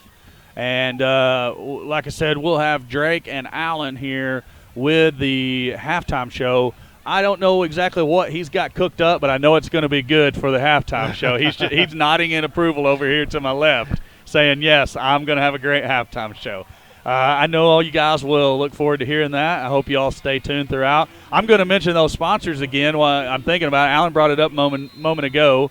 This is all Eagle Vision is brought to you by the Vilonia Eagle Football Foundation with sponsorship by D&N Construction and the Charlie Roller Foundation. We want to say thank you to all of those, and we certainly appreciate the efforts and the monetary donations that you gave in order to be able to bring this to the community of Vilonia. I know this is something that's been a long time coming. We've wanted to see it for a while, and it's finally come to fruition. We do have some difficulties from time to time. But, we got a fumble. So the kickoff's going to be muffed there, but I think a Golden Eagle did recover it. Yes, it's going to be 34 for the Golden Eagles. That is Destin Young. Looks like we had an Eagle down for a moment, but he's up and jogging it off. That's Colton Boland jogging off the ding there. I don't know if it was a rolled-up ankle or what it was, but he pops up quickly, and he's no worse for the wear. He's going to stay in the game. Eagle defense needing to get another stop here to avoid being down going into the half. You can see on your screen there that the game has tied 6-6. We're at 1 minute, 1 second to play until halftime here, live from Golden Eagle Stadium in Paragould, Arkansas. So Eli Mason, the actual quarterback's going to line up back there this time. He's back to pass. We're going to roll left with some pressure by the end there. 42 is going to make the tackle. You'll see if y'all can get the other 33 was the initial pressure there. So 42 is Clay Kellett. He makes the tackle, and number 33, Devin James, with the pressure to force the quarterback out of the pocket. Clock rolling at 38, 37, 36 seconds to go in the second half. With the Golden Eagles trying to run around the outside there. Little There's option the ball. Ball's on the ground. Eagles are going to recover. I believe that's going to be number 20 forced the fumble for the Eagles. That's Todd Gibson. We're still waiting to see who came up with the ball exactly. Referee's down in the pile digging it out. And the signal is going to be to the Vilonia Eagles. So we're going to be set up here with 23 seconds to go until half at the Golden Eagle 32-yard line with a first down. Did we get to who recovered the fumble? I seen Boland jumping up. So Allen says he saw Boland come off the bottom of the pile. I know I saw, let's see, who did I see in there also? Clay Kellett was in there, and so was Trenton Hetherington. So not sure who actually recovered it, but 3 Eagles in there in the bottom of the pile fighting for the ball, and ultimately one of them came up with it. Again, we're doing a good job getting to the ball and laying that lick. We've got to wrap up and finish the tackle. Absolutely. So Eagles looking to add to the score here with 23 seconds to go till halftime. That's going to be a false start on us. That ball got snapped, and quarterback wasn't ready to receive. So false start on the Eagles is going to back them up 5 yards. So we'll have a 1st and 15 from the Golden Eagle 37-yard line. A little bit of nerves there. They know we've got a chance to add to our scores before half, so let's get that snap off first and make something happen. Britton has it. He's going to give straight up the middle to Rocha. He's going to get about 3 or 4 yards on the run, and the Eagles are going to let the clock roll. So let the clock roll, and now finally the timeout call comes in. But, guys, there was at least 7-8 seconds ran off the clock that could have been saved here. Not sure why the timeout was called as late as it was. So your Vilonia Eagles are going to take a timeout with 10 seconds left on the clock. They have the ball 2nd and 13 at the Golden Eagle 35. So you're gonna expect to see something go in the air here most likely. Yeah, and we hadn't seen a lot of that tonight. 1-2 pass plays? Well, we completed the first pass to Wirtz, and then we completed the second pass, but it was to a guy with a green jersey on. That's right. So we're 1 of 3 with an interception. You don't want to see another one of those here, and maybe that's the reason let some extra time run off. Maybe we're going to run a quick out. I see our kicker over there warming up. Maybe we're going to run something quick to the sideline, try to get another stoppage of the clock, and run the field goal unit on. Now, if I'm correct, didn't Lewis hit a field goal in the benefit game? Yes, I can't remember the yardage on it, but he certainly did. So here's Britton back to pass. He's going to throw deep, and the receiver was expecting he was deeper than what the ball was. It was. That's Draven Smith, I believe, was the intended receiver. Yes, Draven Smith. But again, the guy with the green jersey on had a better shot at it than the guy with the white jersey. So yes, and he had pressure coming backside, so he had to get that put away pretty quick. Probably did not get his feet set as well as he would like to, because, Allen, if he gets enough air underneath it, it's 6 for the Eagles. Yeah. Draven Smith was all alone out there. Yes. He had his defender beat.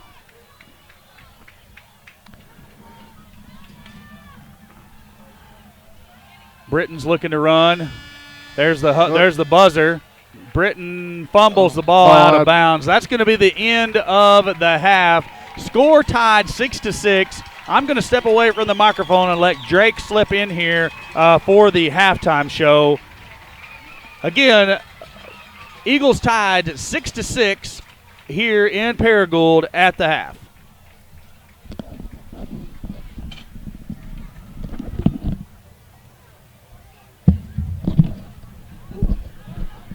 We gonna be able to see us? Yes, sir. Am I up? Am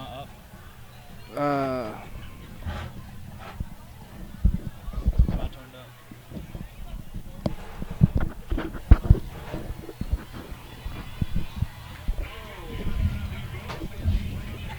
Test. All right, Eagle football fans, I'm back with you. I'm sorry I wasn't able to be with you in the first half. There was a long line at the bathroom, so we had to make adjustments. But Eagles, it's been an interesting first half, and I tell you could cut through the tension with a knife in this stadium right now. Well, Like, there's a lot. I mean, it's just there's some nerves going on as of right now, and it's a big night for football. Opening week, and it's 6-6 right now. Alan. It is, and I wasn't expecting that. Not at all. Greene County Tech has something to prove. Yes, they do. And they showed up to say, hey, we're just not going to let you walk over us Yeah. up here in our house. So Yeah. They've done a great job on defense as Greene County Tech, and I feel like the Eagles' play selection has been pretty decent. It's what we expected for them to do. We expected them to run the football, try to power run up the middle a lot. What I would like to have seen a little bit more is the pistol option, maybe the shotgun option from your Eagles, but we didn't see a ton of formation variations. We just saw a lot of that split back veer, running the ball under the center, and just power runs. We had the one outside run there towards the end of the half where we had Mitchell go all the way to the house. What was that? 74 yards. 74-yard touchdown right there. I mean, awesome plays when we run the ball outside. We have some speed. Mitchell showing the ball off right there. He's a guy that he's a workhorse for the Eagles. Now, the big stat as we're looking here at the statistic that pops out to me, and I'm sorry to those of you at home that can't see us very well, it's a grainy screen off of here and a not very lit up press box. But the stat that pops out right now for me is Greene County Tech has 12 first downs in the first half, whereas the Eagles only have 5. Yeah, and that's a direct reflection of the number of plays. Yeah. Greene County Tech's ran 28 plays to our 13, so they've run twice as many more plays. So they've 28 rushes for 172 for Greene County Tech. That's 6.1. Yeah. Eagles have been doing a good job getting to the runner. We just hadn't been doing a good job wrapping up and bringing that runner down. Yeah. And as the half has been going on, the Greene County Tech's runners are running a little bit harder than what maybe we was thinking they would. So Greene County Tech's in search of that first win. Yeah. They have a lot to prove. A very experienced team, as we talked about in the pregame show. Now, another big thing, that's 13 plays compared to 28 plays, as you said. That's 41 plays in the span of just 24 minutes. And that's to say that both teams been running the ball a lot and chewing the clock. It was a quick first half. What time is it now? That's a 1 hour first half. That's unheard of for football teams. No, it is, but you get 2 running teams, and that's what you're going to get. That's right. Right. And you look at the number of rushing yards for Greene County Tech, 172 just in the first half alone. Looks like the Vilonia junior high team last night. I know it. I keep going back to this, but they've got something to prove. Yeah. And I hope the coaching staff can get through to our Eagles.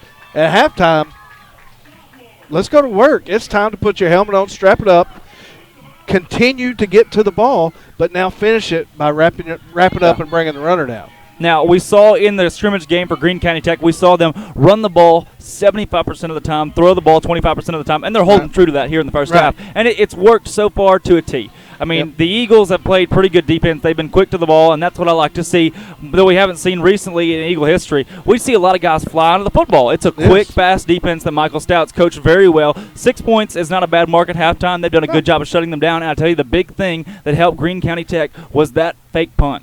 Fake punt. And then we drop it. We drop a punt. Yes, we did. And fumbled it. They got it deep in their own end zone. Eagles defense done very well, not allowing them to score on that. But a couple of key penalties, a couple of key turnovers, and that's why Greene County has got 28 plays to our 13. That's right. It's those little things. And you look at they had third down. I think it was 3rd and 22 at one point. Ran a little bubble screen, went for 25 yards. And that was with their third-string quarterback passing to their second-string quarterback. Yeah, and that's one of those deals where we saw Stovall starting the season for Greene County Tech last year. This year, no Stovall. He's hurt, and the backup quarterback's done a good job of handling the offense. He has. He's done very well, just as they used to say, matriculating the ball down the field. Yes. Moving the chains. Yes. And I see I got a text. You used the word trickeration in the first half. Did I? You did. That's one of those George Bush-isms right there. I know last night you tried to give us your favorite saying, and you couldn't remember that either. But well, no, it come out. It just took me a second to spit it out. Now, another stat that pops up to us right here. The Eagles passed the ball 4 times in the first half, just 1 completion. Actually, 2 completions, but one was the other team. That's right. Can you walk us through what happened on that play, the read the quarterback Jordan Britton made? You know, I don't recall that particular play, Yeah. if he was getting pressure or not, but it certainly where he put that ball, he was expecting that receiver to break in. Yeah. Receiver broke out. Therefore, with the defender right there in the back pocket, Right. he was in perfect position to make the catch. Throwing off the back foot. That's one of Right. those that was an interesting play that it could have gone either way. I mean, it's a Right. hard pass to make. And Jordan Britton, once again, is a new quarterback to the high school ball game. He hasn't right. played. This is his first start as a high school quarterback. And it's been a little shaky so far, but then again, he still showed poise handing the ball off and did a great job of helping running this offense and being a leader of this Eagle team. That's right. That's the one and only really mistake by the offense. Yeah. Is that one turnover, and you know, as it proves right now, it's not that big of a deal at this point. Right. I mean, we have turnovers. It's the special teams. We got to clean up the special teams play, and defensively, we got to continue being aggressive, getting to the ball, but finishing up, wrapping up, and making that tackle. Now, the kids nowadays use the word clutch. Clutch. And I'd like to use the word clutch in the situation for Greene County Tech on 3rd down tonight. They are 4 out of their 7 third down conversions they've completed to get first downs. And that's a number we didn't expect to see. It's one of those numbers that the Eagles usually keep low defensively. That's but right. 4 out of 7, that's well over 50%. That's a pretty darn good mark for Greene County Tech tonight. That is, and we're 0 for 4. That's right. So that's another big swing the other way that we got to get straightened up. So both teams with a turnover. Right. 3rd down conversions we mentioned. We're Greene County Tech 2 for 3. Yeah. We're 0 for 2. So, you know, just some new game jitters. So we'll be fine. Yes. Coaching staff's going to get them worked up here. I do think that halftime will be a time for adjustments. Now, Alan, put yourself in the head coach's shoes. You become Okay. Ron Young here for a minute. All What are right. you telling your guys at halftime on the offensive side of the ball? Secure the ball. Continue to run our plays. Continue. The offensive lineman's got to open up them holes. The backs has got to continue hitting them hard. They're hitting the ball. Oh, They're yeah. hitting the hose hard. They're getting there. I mean, we're rushing 4.9 yards per rush. So, only other thing is common quarterback down. Right. That way that we're not so one-dimensional. We're Right. not 1 for 4. That we, you know, when they come open that pass out, open up the game with that pass. Nobody expected that. Of course. And it was just a little quick hitch. Let's put the quarterback in a situation to where he can complete some of these passes. That's right. Maybe not so far down the field. Let's shorten it back up to 10-yard pass routes.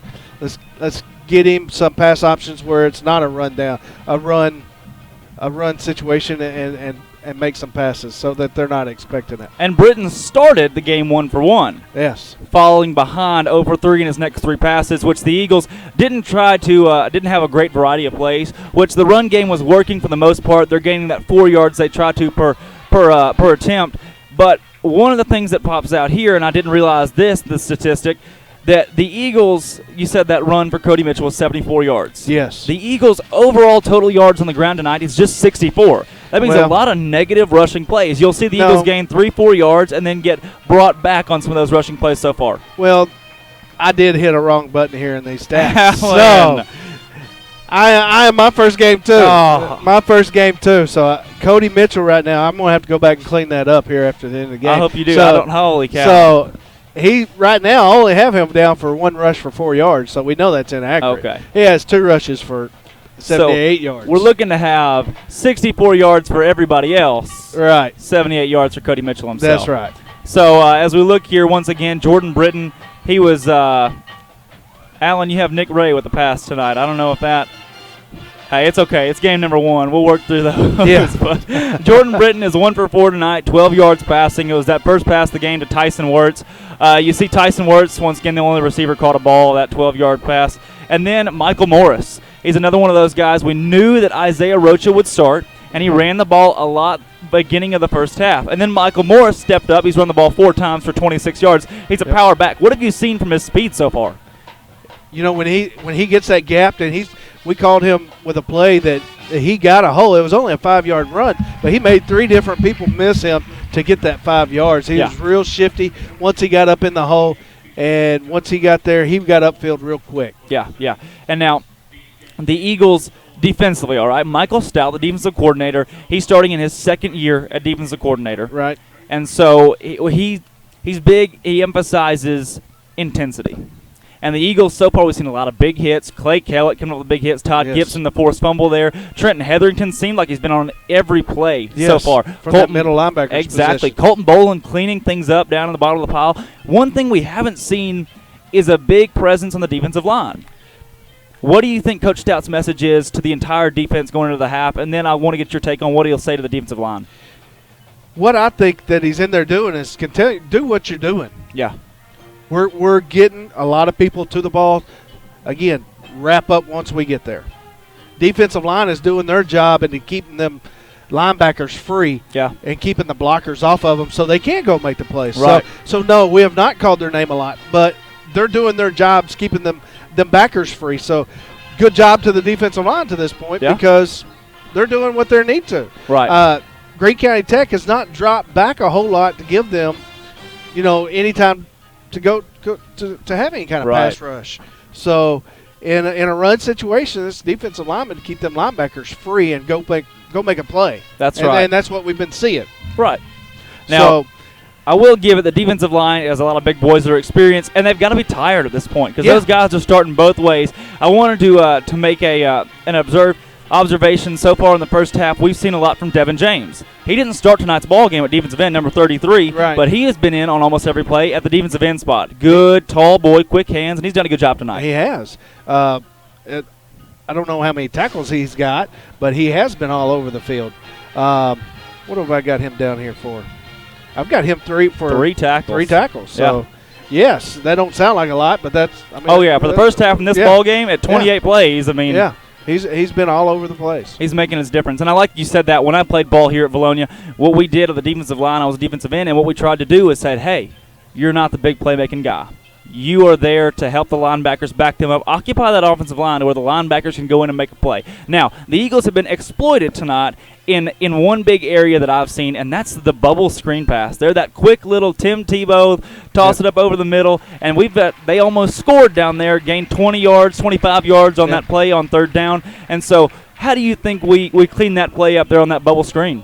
I think that bubble screen, that was an improvised play from their quarterback, number 2. Apologize, I don't have his name right there, but I think that was supposed to go up that top side of the field there, and he just reversed field. He was a football player under pressure too. Football player going and making a play. He reversed field, and the backside of our defense just didn't have contain on that particular play. Right. So, the second half, I know the first half didn't quite live up to expectation offensively. It did defensively. The defense looked good.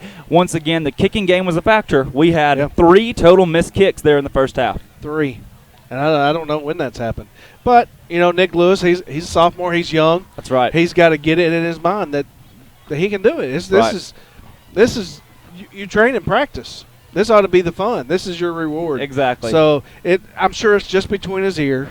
First confidence levels down so far, right? Yeah, just a sophomore. So I know Coach Stewart's probably in there chatting him up right now, getting him ready for this next half because we're gonna score again and we're gonna need him. Oh yeah.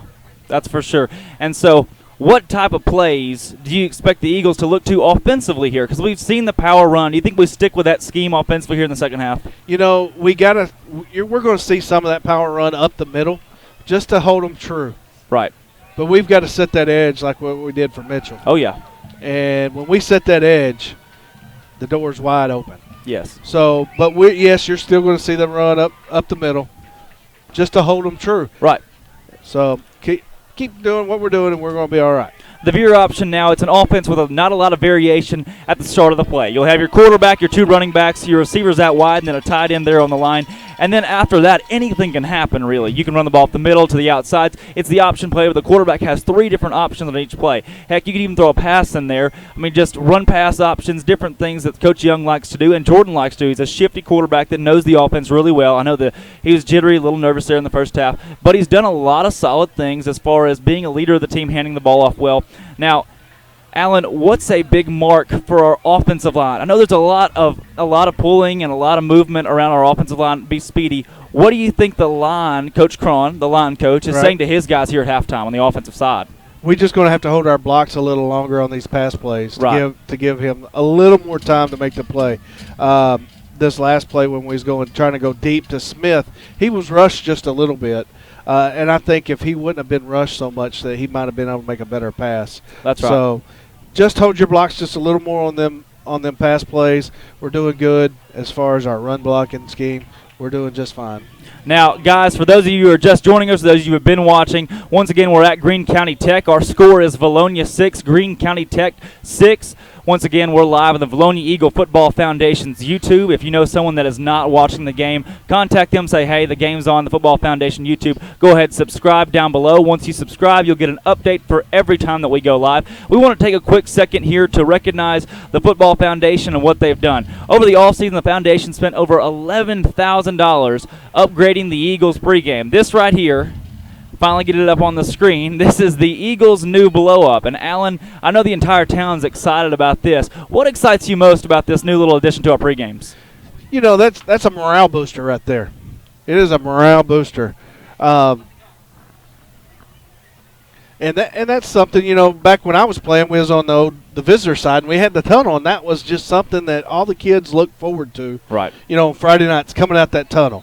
So since we moved and got our new facilities over there, the tunnel was gone away. And we've had one of these before, old and used. So the Booster Club, right. You know, they asked the kids, what do they want?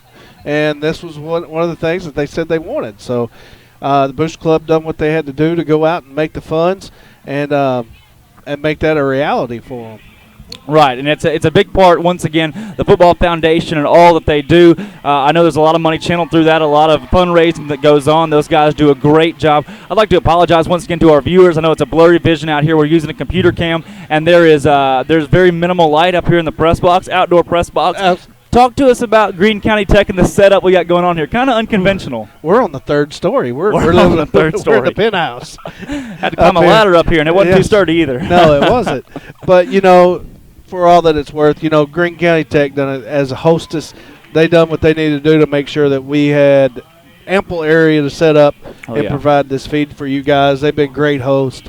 Their press box is lacking a little bit, but you know what? So what? Yeah. They made room for us, and we certainly appreciate the guys. Now, Alan, I know you talked to their athletic director this week, and he told you there wouldn't be much room up here, but, man, it's spacious. We could do some jumping jacks if we needed to. Yeah, we're the only broadcasters up here. I think Greene County Tech actually has a program that's run by their students. So their teacher was out here tonight getting cameras set up. Oh, yeah. They've got a production van downstairs. Really? And down just probably underneath us, they've got a production room that the students is calling play-by-play and commentating and doing things like that. So well, that's a big attribute to their East program. They use their East outlet to do their broadcasting, which is a great thing for this program and a great thing for this school. Yeah. And the students do a great job. The equipment they have a TV truck back here. I mean, just an outstanding job by their East facilitator. We hope to emphasize the same deal in getting our students involved in these kind of broadcasts. And I'm thankful once again that the Vilonia Football Foundation called me to help you guys do this. It's been a great season so far, but it's just started, and man, I'm really excited. As far as the Eagles go in the second half, what do you expect to see? What do you expect to see us come out with? Because that's the big thing. How do we respond to a game that shouldn't be 6-6 at half, or a game that we didn't expect to be 6-6 at half? You know what? We got to work with what we got, and if our power game, if our best game right now is running the ball, that's what we're going to have to do. We're going to have to go to ball control. You know, we can't do what we can't do. Yeah. So there's no sense in to go out and making a bunch of 30, 40-yard pass plays that are incomplete. That's just going to put our defense that much more pressure on our defense. Yeah. So go out. Let's have ball control. Let's clean up our tackling on defense, and we're going to be just fine. Yeah. Because winners are going to find a way to win. Yes, they are. Losers are going to find a way to lose. That's right. And I know these guys, they want to be winners. They do. Once again, we talked about it. I wrote an article for the newspaper talking about these seniors. They have the winning mentality. In junior high, they went 19-1. Their only loss was against Little Rock Christian in their 9th grade year, but they are a great group of guys and guys that are really well motivated. I'd like to give a shout out to the Greene County Tech band. Well, they're loud tonight. They're leading us on here at halftime, but. No, it's been a fun setup and a good first half so far. What is one stat to you? I gave you my stat was those first downs. We didn't expect that to happen. What's one stat to you so far that kind of jumps off the page? Just our total plays. Yeah. You know, we're our defense is going to be tired. Yeah. First game, we're going to be tired anyway, but put them that much more pressure on them. Oh, yeah. They're going to be tired. So we're going to have to go to that ball control offense. Yeah. We're just going to have to matriculate the ball down the field, move the chains, 5 yards in a cloud of dust, and let's go. Yeah. And don't give it back to them. And we talked about it in the pregame show. A lot of these guys go both ways, and when you played football, that was the thing. Everybody, you went both ways, offensively and defensively. Vilonia was a 2A school then, now in a 5A program. And a different game. And a whole different football game. For the Eagles tonight, a lot of their starting defensive linemen also start on the offensive line. All right. So those guys have to be getting worn out defensively and going right back on the field offensively. And you know, plays like that drop punt, plays like the interception we had, where those guys are on the field, they don't get a chance to get a break. They're right back on the field. That's right. What's the morale? How do you keep the morale up in the locker room? You know, as a coach, you just got to let them know, hey, bad things are going to happen. Yeah. It's not that if a mistake happens, it's when a mistake happens, how do you respond to that mistake? Yeah. And we're fixing to see if we're there yet. Oh, yeah. If we have learned that lesson that mistakes are going to happen in all areas of the game. It's how you respond to those mistakes. Yeah. Is how the game's going to end up. That's right. We're excited to get back here to the second half. The Greene County Tech band is still playing down there. We'll get you there very shortly. I think we're 5 minutes away from our second half. We'd like to give a quick shout-out to the Huddle crew of Vilonia High School. Yeah. They got their 4 girls up here that run their cameras that are helping us do our broadcast by running our camera for us. And we'd also like to thank our sponsors, Alan. Who all sponsors us? DNN Construction. Thank you, guys. And, of course, the VEFF sponsors us, Vilonia Eagle Football Charlie Roller Foundation as well. I know that's a big one. Charlie Roller Foundation. All those guys are the reason why we're doing what we're doing here this year. Oh, yeah. With this streaming thing. So thank you, guys. Thank all the guys that are working behind the scenes to make this thing happen. And if you get an opportunity to support one of those programs, please do, because these are the kind of things that those programs are to do. They're there to help Vilonia football, Vilonia's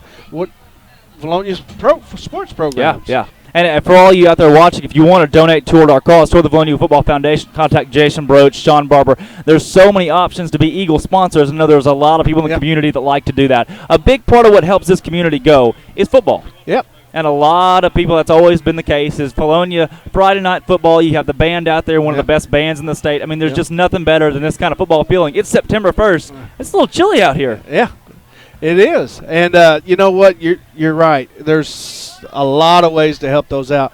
I know the Vilonia Eagle Football Foundation has got T-shirt sponsors going on. Yeah. So if you would like to be a sponsor of one of the T-shirts, you get the details from any of the Vilonia Eagle Football Foundation members. If you want to help out Charlie Roller, they've got their golf tournament that they do every year. DNN Construction. If you need some concrete, of course, pick up the phone, give them a ring. Yeah. Support your local guys. Now, I'll tell you this. I was down on the sideline for a lot of the first half of that ball game, and the atmosphere, even when the Eagles were trailing 6-0, even when things weren't really working that well on offense, they were all still really happy and I guess you'd say excited. They were excited to be out here, excited to play ball. The morale didn't go down. You could see the offensive linemen with some frustration. Then again, those guys playing both ways. But overall, they want to play football. And they're ready for the second half of this ball game. I think getting this water break and being able to regroup with the game plan will really help. Do you think we'll see some more? I know you said we need to stick with the run game, but do you think we'll see a more effective variation in some of our plays? Some different play calls, I think is what you're asking. Yeah, I've not got to watch a lot of their practice, so I don't know what kind of offense they've got installed as far. We've seen the option play once. Yeah. So maybe we see that a little more. Maybe we see a little more of the short game as far as the passing short game. Right. That's essentially very effective too. Essentially a run play. Yeah. Some of these bubble screens, we've not seen any of those, and that's some ways that we can get some confidence in our quarterback to make those deeper throws when we need them. Yeah. line's got to come up big in the second half on offense and defense. Jordan Britton looks to gain confidence. He's got a good head on his shoulders. He's a smart guy. He's in the gifted and talented program, so he knows what he's doing out here. But the Eagles have struggled so far offensively. The defense has looked pretty salty. But we looked at 6-6. We're tied here at halftime. We're closing in on the second half of football. I think the Eagles will be coming in here pretty soon. But no, as far as the first half goes, I think we expected it's a little bit different. As far as the score goes, but overall defensively pretty good. Offensively, they've exploited some of our run plays, and overall we just need to keep, as you said, keep going on our scheme. We have some things in the back door, but it's a non-conference game. There's no reason to pull out the trick plays quite yet. No, just stay in character. Yeah, is what we need to do. Our character, we're going to ground a pound. Yeah. So stay in character, stay true to what you do. And that's been Eagle football for many, many years, the ground and pound. And you see some of the years we don't have success, or years we try to switch things up and we try to get away from that. But, man, if you just keep going that ground and pound, keep going consistency. Consistency is what helps this team drive. Yep. So we're clicked down. I think we've got 2 minutes left until we end our halftime. All right, and here we go. I think the Eagles have taken the field. We're about to get you back on with Corey Erie. We'll get it back down on the field. Sorry once again, guys, for the Greene halftime show, but this has been Drake Toll giving it back to Corey Erie here. Go Eagles.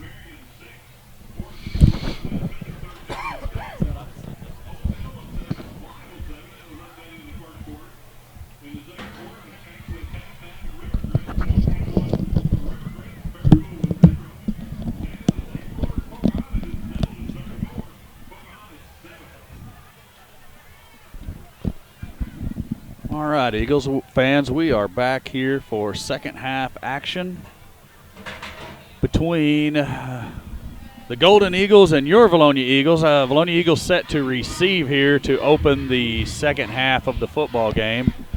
Looks like Draven Smith's going to drop back there in one of those deep spots. Colton Bolin heading back there also. Cody Mitchell deep on the far side there. So, Alan, I know you guys covered quite a few things at halftime. We did. Covered stats and whatnot. Were we able to look up any scores from any other games around the state? We did so not. far? We primarily talked about Vilonia and what we needed to do. Okay, we'll try to get we may try to get some scores from around the state up here momentarily. There's the kick. It's going to be deep to Bolin at the 10-yard line. He runs up across the 15. He's going to cut up at the 20. He's breaking through tackles on his feet at the 40, and he's going to be run out of bounds around the 43-yard line of the Eagles. So a nice 33-yard kickoff return to start the second half, and maybe that's a little bit of that fire we were looking for, Alan. There's a spark. Absolutely. You like seeing something good happen to start the second half. First half, not terrible by any stretch of the imagination, but certainly not what the Vilonia Eagles wanted to see looking up at the scoreboard at halftime. Well, that's right. We just got to clean up a few mistakes like what we talked about, some of those fumbles, that interception. So we're going to be fine. Let's stay true to our character here and do what we do.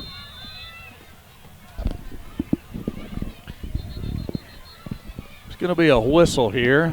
Timeout, Vilonia Eagles. So not sure exactly what's going on there, taking the timeout here with only 10 seconds off the clock before we even run an offensive play in the third quarter. So, well, again, we don't want one mistake leading into another one, so let's get it right from the start. Let's go. That's right. So, you know, maybe a little miscommunication on the play call there, maybe a person out of place on the formation. Coaches wanting to get everything going in the right direction here early in the second half. Not wanting to take any chances on any more miscues. That's right. I don't like the timeout either. But on the same token, you got to do what you got to do to get things right. Let's start this second half off in the right way. Here we have Britton under center again. Give's going to be to Rocha, looking for running room up the middle. He's hit at the line of scrimmage, and then Allen again. Rocha just keeping the legs moving and pushing forward. Hard. He's going to gain 7-8 yards there on that run. That's a determined runner right there, because there's no reason why that shouldn't have been a 2-yard gain. A little bit of a high hit there on the tackle, attempted tackle by the Golden Eagles. That's going to be Britton keeping it himself around the left side there. Gain is going to be about, what are we going to give him there, 9 yards on the run? It's definitely enough for a first down for your Eagles. Who was the runner? That was Jordan Britton, quarterback keep around the left side. So the Eagles are going to be 1st and 10 at the Golden Eagle 40-yard line, looking to put some points on the board here early in the second half. Britton up under center. Drops back. It's going to be an option run on the outside. Pitches to Mitchell. Mitchell fumbles it, and it's going to be recovered by the Golden Eagles. Allen, that pitch looked to be a little bit out in front of Mitchell. He tried to reach out and grab it with his lone outside hand. I just couldn't contain it. Couldn't do it. Yeah. That's going to be recovered by number 21. Here comes that man again. Brown. He's all over the place. That's Kobe Brown for the Golden Eagles. He's a do-it-all guy. He is. Offense, defense, punt. Quarterback, running. I mean, he's doing a little bit of everything. Looks like number 2 is going to come in and play quarterback for him. Who he's received probably, 90% of the snaps for him today? Yeah, that's right. That is right. I'm getting some scores texted to me here. I'll try to cover them in a moment. Gibbs going to be straight ahead out of a pistol formation to Brown, the running back. Number 1, Tristan Milligan on the tackle for your Eagles, but not before a gain of 5 yards by the running back for the Golden Eagles, Brown.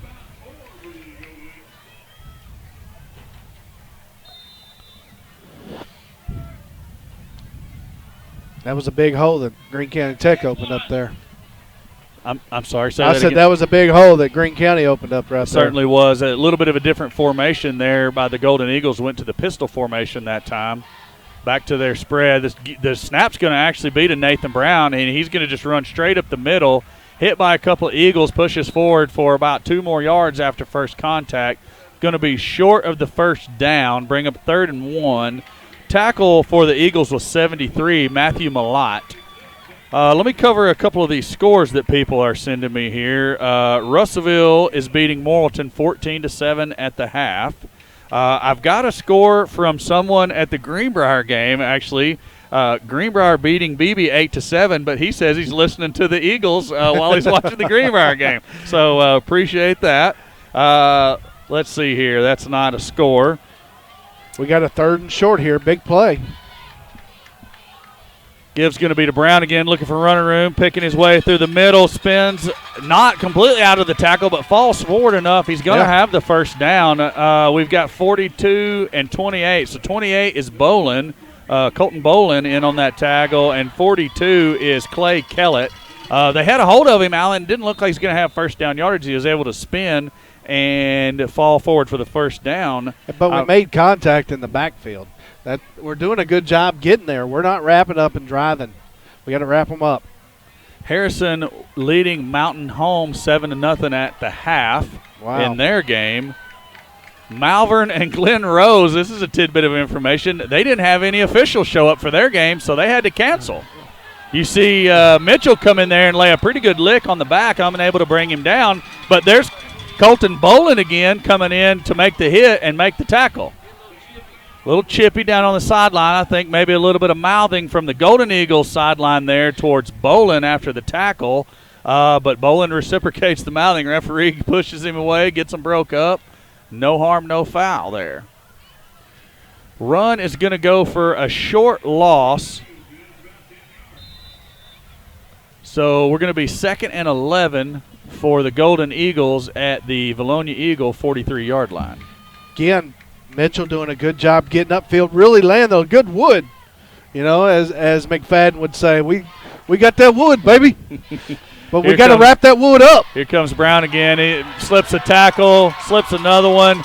Eagles giving chase, but Allen just unable to bring him down. He must be a load to tackle down there because he is running through some pretty good contact. Yes. Number 5, Cody Mitchell, ultimately in on that tackle, bringing him down. A couple other Eagles around the ball there. Didn't catch those numbers, but we know Mitchell was in on that tackle. He laid the lick that knocked him out of bounds. So Kobe Brown, number 21, is going to come off and get some water. He's a tired man with everything he's doing.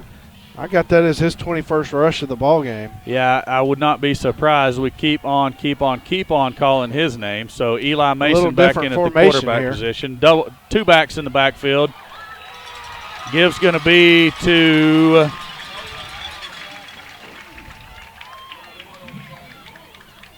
Colton Bolin and Tristan Milligan on the tackle for the Eagles. I didn't get the running backs number for Greene County Tech. Straight ahead running, just get upfield. Yeah. It's going to bring up 2nd and 3 for the Golden Eagles at the Vilonia Eagle 15-yard line. 8 minutes to go here in the third quarter. Again, two backs in the backfield with the quarterback. Gives to number 30. He's going to go off left tackle, and he's going to be brought down by number 50 for your Eagles. That is Wyatt Milliken. He's going to pick up, it looks like about 2 yards on the play. Going to be just shy of the first down. It's going to bring up 3rd and short for the Golden Eagles when we need a big stop here by our Eagle defense. Whistles blow, play is going to be dead. Initial signal is a false start on the Golden Eagles, and Allen, there's a big gift. Call. That's a big call.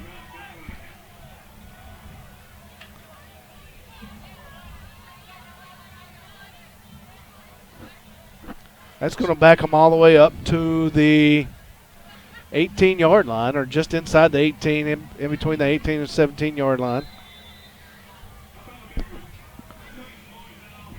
Bringing up 3rd down for the Golden Eagles. They're going the direction we want them to, which is away from the goal line. Another big 3rd down for the Vilonia Eagle defense. And you got to think we're going to have to stop them twice.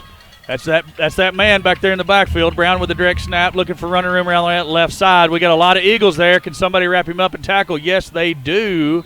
But again, falling forward. Number 41 in on the tackle, Caden Bartlett. First time we've called his name tonight. In there to make that tackle. Gained a couple of yards. It's going to bring 4th down and about 4 yards to go for a first down. 4th and 3. Do they got a kicker? I bet it's Mr. Brown. I bet Mr. Brown's going to try to run it. That's what he's going to do. I believe you're correct. Spotter said he thinks he drove the bus in tonight. Yeah. I expect to see something over here this wide Direct side. snap's going to go to Brown. He's trying to run right. Defender's there. It's going to be close, Allen. I don't know where the spot's going to be. It's going to be close to a first down, though. I don't know if the far side judge has the spot. It's going to be short. I think he's going to be short. Looks like it's going to be nope. They're going to call out the chain crew for a measurement here. So going to see both teams back away, calling out for the measurement. I think he's got it. I'm calling it short. Allen's calling it first down. We'll see who has the better eye from a mile away up here in the nest high above the Golden Eagle Stadium. And it's going to be short. I win that one. That's right. I'm glad you did. My eyes are 2 years younger than your eyes, so we're gonna say I got you that time. So the Eagles are going to take over. Ball goes over on downs to the Vilonia Eagles. So a big stop by the defense. Hope that the offense gets something going here. Now we got to move the ball 87 yards down the field, and let's take this lead and keep it. Hey, I'm going to call for a Cody Mitchell sweep down here in this area. I mean, the last time it worked out pretty dadgum good. I've got to go back and fix my stats. I didn't get his run while ago. Oh, so you better give him credit for his yardage. Yeah, so it threw our rushing yardage off at halftime. Backs are going to be Isaiah Rocha and looks like Ben Duff. Gibbs going to be to Duff, looking for some running room, and he's hit at the line of scrimmage. Allen. Well, that was that backside linebacker screaming up in that hole. Greene County Tech's seen that run a time or two. They're not giving us anything. They're really crashing down on that interior run game. We're going to have to do something else to try to get some opening to run because the hole was there till the linebacker crashed down in it, and it closed up quickly. And he filled it quick.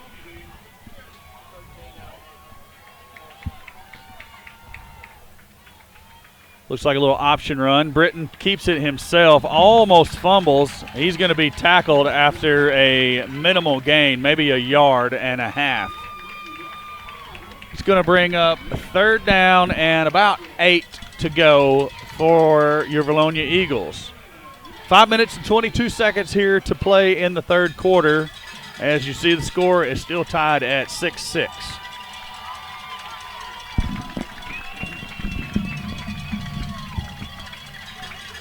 Gibbs going to be to Rocha straight ahead. He's running through tacklers, running over tacklers, and he's going to be down to the 26-yard line. That's going to be about a – how many yard run is that, Alan? Where are they spotting that? At the 25, 26? It's going to be an 11-yard gain. 11-yard gain, plenty for a first down, and that was that same interior run. We just said that the Golden Eagles shut down. Rocha was hit at the line of scrimmage. He just ran through it. Excellent run by that young man.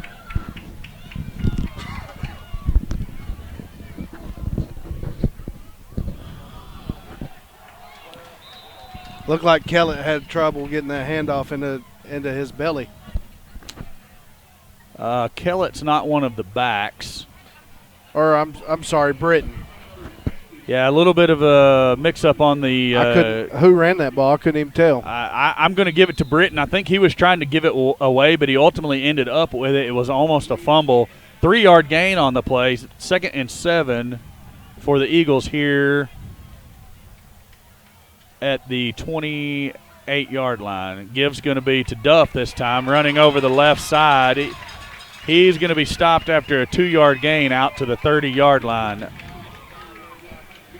55 on the tackle there. It's going to be Zach Rollins for the Greene County Tech Golden Eagles. Looks like the backs are going to remain Duff and Rocha. Receivers Wirtz and Kuntz, Austin Kuntz on the near side here. Britton under center. Running the option. And he's got nothing going, but there comes a flag. My spotter says a face mask. The helmet came completely off, so it's got to be. But who's the backup quarterback? Anybody know? Because Britton's going to have to come out for a play. No. He won't have to come out because it was taken off by a defender. Okay. I misunderstood that rule. It is a face mask. I'm going to assume this is going to be the 15-yard variety because that was fairly violent, his chin being pulled down to his chest and the helmet ultimately being ripped off. So, yeah, that's going to be personal foul face mask. 15-yard penalty against the Golden Eagles. It's going to set your Vilonia Eagles up with a first down at their own 45-yard line. Good call, Alan. We got a gift there. Yes, we did. So how do we respond to that gift? It's going to be the question we got to answer right here. So Wirtz and Kuntz remain in at the receiver positions. Wirtz to the near side, Kuntz at the top side of your screen. Looks like the backs are going to remain Rocha and Duff. Looks like a little bit of a conversation over Britton's helmet coming off. If Allen is correct, the official is signaling over to the Greene County Tech sideline that their own defender ripped the helmet off. Therefore, the Vilonia player does not have to come out for a play. Typically, when you see a helmet come off on a play, the player has to come off the field for one play, and then they come right back on, inspect the helmet, make sure everything's no broken chin strap or anything like that. Right. So here we go. It's going to be a quick pass out to Wirtz, and that's a beautiful play, Allen. Just a little fake on the dive and a quick Wirtz slant. is slow to get up. Wirtz is shaking up. Allen, that looked a lot like the very first play of the game from the Eagles. And I think it was. You know, with that big target, I mean, what is Wirtz? He's like 6'3", 6'4", 6'5". I mean, it's a giant target for Britton. Maybe we want to come back to that a little bit more. I know he's bigger than the guy out here trying to defend him. Britton's going to keep himself around the outside to the right. Good block by Kuntz out there. And Britton looks like, man, he is going to be pushed out of bounds around the 22-yard line. Excellent block by the receiver, Austin Kuntz, out there to spring Britton for extra yardage. Pushed him out at the 25. That's a 21-yard pickup. So I was 5 yards ahead of myself there. I was wanting to try to give him some extra yardage. First and 10 from the Golden Eagle 26 for your Vilonia Eagles. Well, it's good to see all the Eagle fans out Absolutely. there. They got the stands filled up over there. Gives to Duff that time. Hard running up the middle there. Falling forward on the tackle. He's going to be down to the right at the 20-yard line. Give him 6 on the inside run by Ben Duff. Looks like we're going to have a couple of new backs check in. That's going to be Cody Mitchell and Michael Morris into the game. Fresh legs in at the running back position. Receivers are going to remain Kuntz and Wirtz.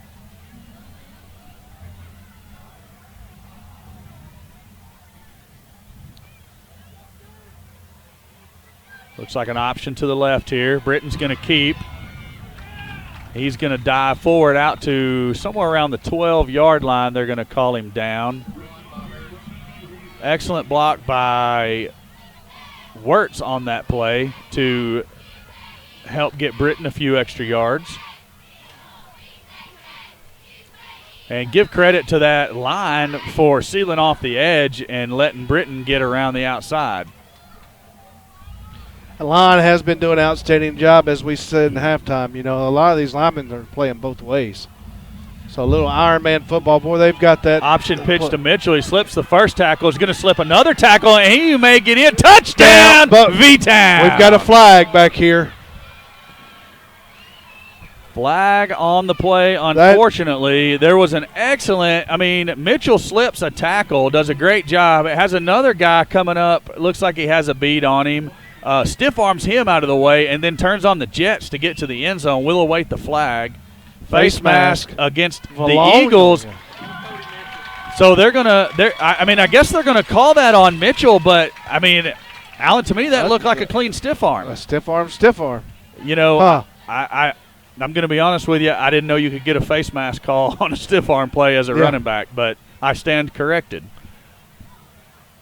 So erase the big gain by Mitchell and take the points off the board, but it was a great run nonetheless. Nonetheless, yeah. Duff and Rocha back in. Gibbs going to be to Rocha running off right tackle, and he's still on his feet, Allen. You know, that was first and about 17 yards. First and 19. First and 19. And he chewed up a lot of it right there. He did. I think we're going to be second, and, it's a bad angle for us from our vantage point. Looks like they're spotting it at the 9. So 2nd and 6 is what it's going to bring up for the Eagles down around the 9-yard line. It's a hard game. Play. Jordan Britton's going to keep. Quarterback keep. On there on the initials, Eagles are going to go for 2 here, maybe chasing that 1 point missed on the earlier point after try. And, you know, I like that call. I do. Because you make this, and it's going to put all the pressure back up on Greene County Tech now to do the same thing. Absolutely. Gibbs going to be to Duff, and he is hit at the 1, but he is in for the 2-point conversion. So the Eagles go up by the score of 14-6 here with 43 seconds to go in the third quarter. And again, your Vilonia Eagles leads Greene County Tech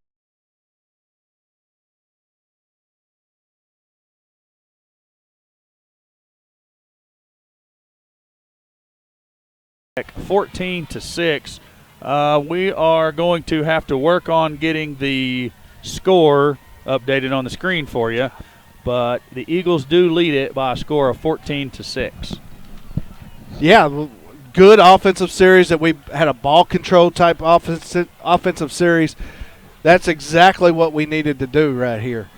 Not let Greene County take the ball. You know, first half they had 28 offensive plays to our 13. So and they're coming back on the field, and they're fired up. Now that's going to put some boost in our defense.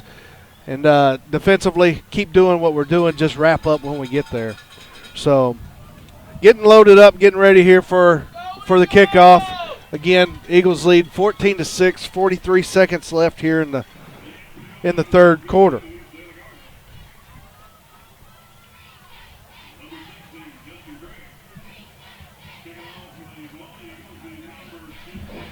Lewis getting the ball set up for the kick. Back deep, we've got number We got Brown back there and another running back. I can't see his number there to get a name.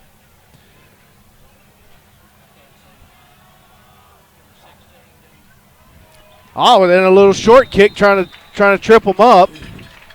But Greene County Tech does just what they need to do. Number 33 recovered it for Greene County Tech. Good set of hands there as they're going to get the ball here at the 45-yard line of Greene County Tech. 33, Zach Cardwell on the recovery for the Golden Eagles.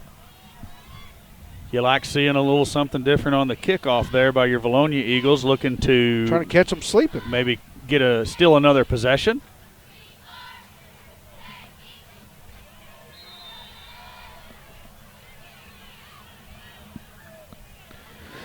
Here's this pistol formation again. Brown still running hard. Brown's just got a lot a of gap. He's going to go, Allen. Nobody's going to catch him. Touchdown, Greene County Tech. Just like that. 28 seconds left in the third quarter. Greene County Tech looking to tie this thing up. What a run. Brown says, look at me now. Yeah, you know, like we've said, Kobe Brown all over the field for Greene County Tech tonight. That was his 22nd, 23rd carry, something like that. He's the do-everything for Greene County Tech. It begins and ends with that young man. And just as you said, Allen, with us making that two-point conversion there on the run by Britton, it's going to force the Golden Eagles to try to do the same just to keep pace. You're right. Vilonia Eagles leading 14-12 at the moment with the ensuing point after try. Here comes the jet motion. Quarterback's going to keep. The pitch is now to Brown, but there's a tackler. Read. And the conversion is going to be no good. Number 20 on the tackle. It's going to be Todd Gibson coming over from the linebacker position to make that tackle. Excellent job there to keep the Golden Eagles out of the end zone and continue to lead the game here 14-12 with 28 seconds to go in the third quarter. As we talk about Brown, how good of a night he has, that was just another pitch to Brown. He had to be a little tired after a big 55-yard run. It looked like he didn't have the same burst of speed on that run as he did earlier. And that was his 25th carry. That don't go down as a carry, but I've got him 24 carries for 185 yards tonight. And no disservice to Todd Gibson. He was in an excellent position, sprinted out to the play, saw what was coming, played it exactly the way he was supposed to, wrapped up and made the tackle on a big, strong back in Kobe Brown. Yes. Good job by the Eagle defense to hold them out. Eagles still lead by 2, 14-12. 28 seconds left here in the third quarter. So we're going to have Draven Smith, Colton Bolin, and I believe that's Mitchell across deep for the Eagle return. You think they'll kick it to Mitchell again or Bolin again in the middle? Probably not. I expect to see the ball go to Draven Smith. Just a hunch. I don't know anything. Sabata to kick it away. And they're going to try to he is going to kick it to Bolin, but over his head and deep and into the end zone for the touchback. And see if you can go fill that one, is what Sabata said that time. Yeah. Excellent kick by that young man for the Golden Eagles. I had talked to the PA announcer here and said he is a exchange student from Germany. And, has a leg on him, able to do a little bit of kicking. So glad to see. They play a little soccer over in Germany, glad to see that young man come over from Germany and be able to play some American football. That's right. Back in my rumping and stomping days, we had a kid, Frederick Francis. I remember Frederick. From Italy, I believe he was from, was he not? Frederick, yes. I believe Frederick was from Italy. I believe you're correct. I know that sucker could kick a ball. He could. Played a lot of soccer over there. Came over and he said, "You don't have soccer?" And we said, "No." And but can you kick a football? So you see Rocha there on the run off left tackle, and he's still up. He's just trying to get people out from under his legs so he can run. He is as hard or harder to take down than Kobe Brown is. He is tough. He is a tough guy. That was one of the hardest 4-yard gains you'll see right there. You can see he's getting a little chippy out there, guys. A little talking, a little shoving, a little extra by both teams there. Temper starting to flare here late in the game in a tight game as the Eagles of Vilonia continue to lead the Greene County Tech Golden Eagles by a score of 14-12 as the third quarter comes to an end. So, Alan, we saw that fire that we wanted to see by our Eagles coming out after the half, able to go down and score, then give up the long run by Kobe Brown as the Golden Eagles answer the score, but then we make a great defensive play, stop the conversion, and now we've got the ball back to begin the fourth quarter. I really feel like we need to put some points on the board here. And again, have one of those time-consuming type drives. And then when our defense does return, we just got to be focused defensively. I don't know if they were ready for that. I didn't see any game prep on this pistol formation, so that may be a new look that they're over there trying to figure out right now. So I know I didn't see it in any of my game prep, so it certainly surprised me. I'm sure the coaches are light years ahead of me, though. So they're over there working that out right now. Now, I'll tell you one thing I am noticing right now is Mr. Do-It-All, 21, Kobe Brown for the Golden Eagles, not out on defense, and he's over here walking the sideline looking for some air. Britton keeps on the option on the right side. That's a good read by him. He's going to be taken down on the submarine tackle by number 34, Destin Young for the Golden Eagles, but excellent read on that option. Good hesitation there at the point where he was trying to come around the edge. And, Alan, you've got to wonder how much gas Kobe Brown has left in the tank with everything he's done tonight. I'd really, I don't want to take a chance and not score here and see what he can do. That's right. The only bad thing that happened on that play is that we got out of bounds and stopped the clock. Give's going to be to Duff on the option, give to the first back through. Number 70 for the Golden Eagles on the tackle is going to be Matt Cooper. They want to give him a 2-yard gain. Going to be 2nd and 8 for your Eagles at their own 37-yard line. Going to have a stoppage of play here. Official from this bottom side here. Is he counting the men on the line of scrimmage? Is that what it's going to be? Offsides. No, that's not going to be offsides. Illegal formation. So apparently we had too many or not enough on the line there. I didn't count to see.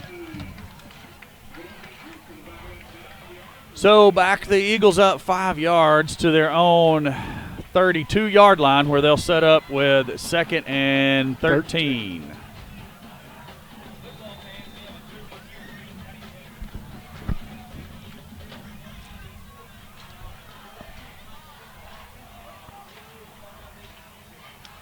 We'll see another option play. Britton's going to keep after initially sticking it in Duff's belly. He's going to run forward pick up the 5 yards that we were penalized.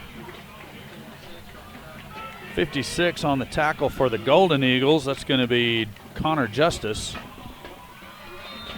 It'll be 3rd down and just about 10 yards for the Eagles here with 11 minutes to play in the game. I'd like to see Wirtz get involved here again, Alan. Yeah. It's going to be a give. A big hole in the middle. Is that Duff? Yeah, Duff's going to go straight ahead. He's going to be very close to the first down. Let's see where they put it down. I don't like seeing him turn around looking at the marker before he lays it down. I'd rather him just laid it down instead of turning around and see where the first down marker is. Fourth, and there's going to be some inches. Yeah, it's going to be definitely 4th and inches. Discussion among the coaches over there. Okay, a play call is in where Vilonia Eagles are going to go. I'd like to see a quarterback on 4th sneak and right inches here. And that's exactly what it is. Britton's easily going to have the first down yardage plus some. If this official on our side has the spot, he's going to be almost 2 yards ahead of the marker there. Looks like he's at the 47. But the box is going to set up right in between the 47 and 46 there. So 1st and 10 for your Eagles at their own 46-yard line. Clock continues to roll just at 10 minutes to go in the game. Give is to Rocha. He is cutting, bobbing, and weaving through and picks up a gain of 13 where he is down nearly to the 40-yard line of the Golden Eagles for Greene County Tech. And like you said earlier, Alan, keeps that clock rolling. That's right. Stayed in bounds and keeps that clock rolling, and we're just matriculating that ball down the field. Matriculating the ball down the field. That's an oldie but a goodie. Wirtz checks back into the game. The receiver on the near side here. Kuntz out at the other receiver position. Backs are Rocha and Duff. Gives going to be to Rocha straight ahead. He bounces off another tackler, running through tacklers, and he is going to break free into the open, and he is not going to go down, Allen, until he gets to the 5-yard line. Keep feeding the beast. Excellent job by Rocha. Tackled by number 32 for the Golden Eagles, Devin Smith. And Vilonia Eagles quickly up to the line here before Greene County Tech's able to line up. I think they're going to try to snap it quick. Indeed they are. We had a player still on the field, but we don't get them. It's going to be to Duff straight ahead, and Allen does point out one of the Golden Eagles players was still on the field at the time was snapped, but did not get the substitution penalty. Duff's going to go forward for about 3-yard lines. It's going to bring out 2nd and goal from the Golden Eagle 2. Eagles to the line quickly. Gibbs going to be to Duff, trying to get around the outside, and he does. Touchdown, V-Town! Ben Duff goes in from 2 yards out for the score, and that's going to put your Vilonia Eagles up 20-12 here with 8 minutes and 52 seconds to play in the fourth quarter. New running back coming on the field. That's going to be Morris, the senior. Looks like we're going to go for 2. Let's see. I see number 10 out there. Haven't talked about him yet. That's Cody Simpson. Looks like Cody's going to line up in a kind of a tight end position. So Morris and Duff, the running backs, as we go for 2. Gibbs going to be to Morris straight ahead. No! Britton keeps it. He had me fooled. Definitely had the defense fooled, and Britton goes in for the 2-point conversion. That's going to bring the score to 22-12 as your Vilonia Eagles lead the Greene County Tech Golden Eagles here with 8 minutes and 52 seconds left to play in the game. Allen, offense has done exactly what we needed them to. Some big running, hard running by Rocha. You know, just the line's doing a good job. He's getting hit at the 2nd and 3rd line of defense and making them pay, not going down easily, and keeping churning his legs and doing a great job getting down the field. Golden Eagles there, coach got them huddled up, trying to get them fired back up, trying to get them back in the game. They played a great game to this point. You do see some energy over there on the Vilonia sideline. Cheerleaders up, cheering, band playing, fans clapping. Everybody's into the game right now. And Allen, by way of hitting a couple of 2-point conversions ourselves, and the Golden Eagles going for a couple and failing to convert. Now they're down by 2 scores. Yeah. What's nice about this stadium here is here to the north of us, they got that little hillside. You just see that packed with fans and students and people up there enjoying the ball game. It's a nice night up here on a Friday night under the lights. See the water tower over there in the background. Sounds like a country song, does it not? Yes, it does. Yes, it does. So Lewis is going to be set to kick it away here. We got Brown deep.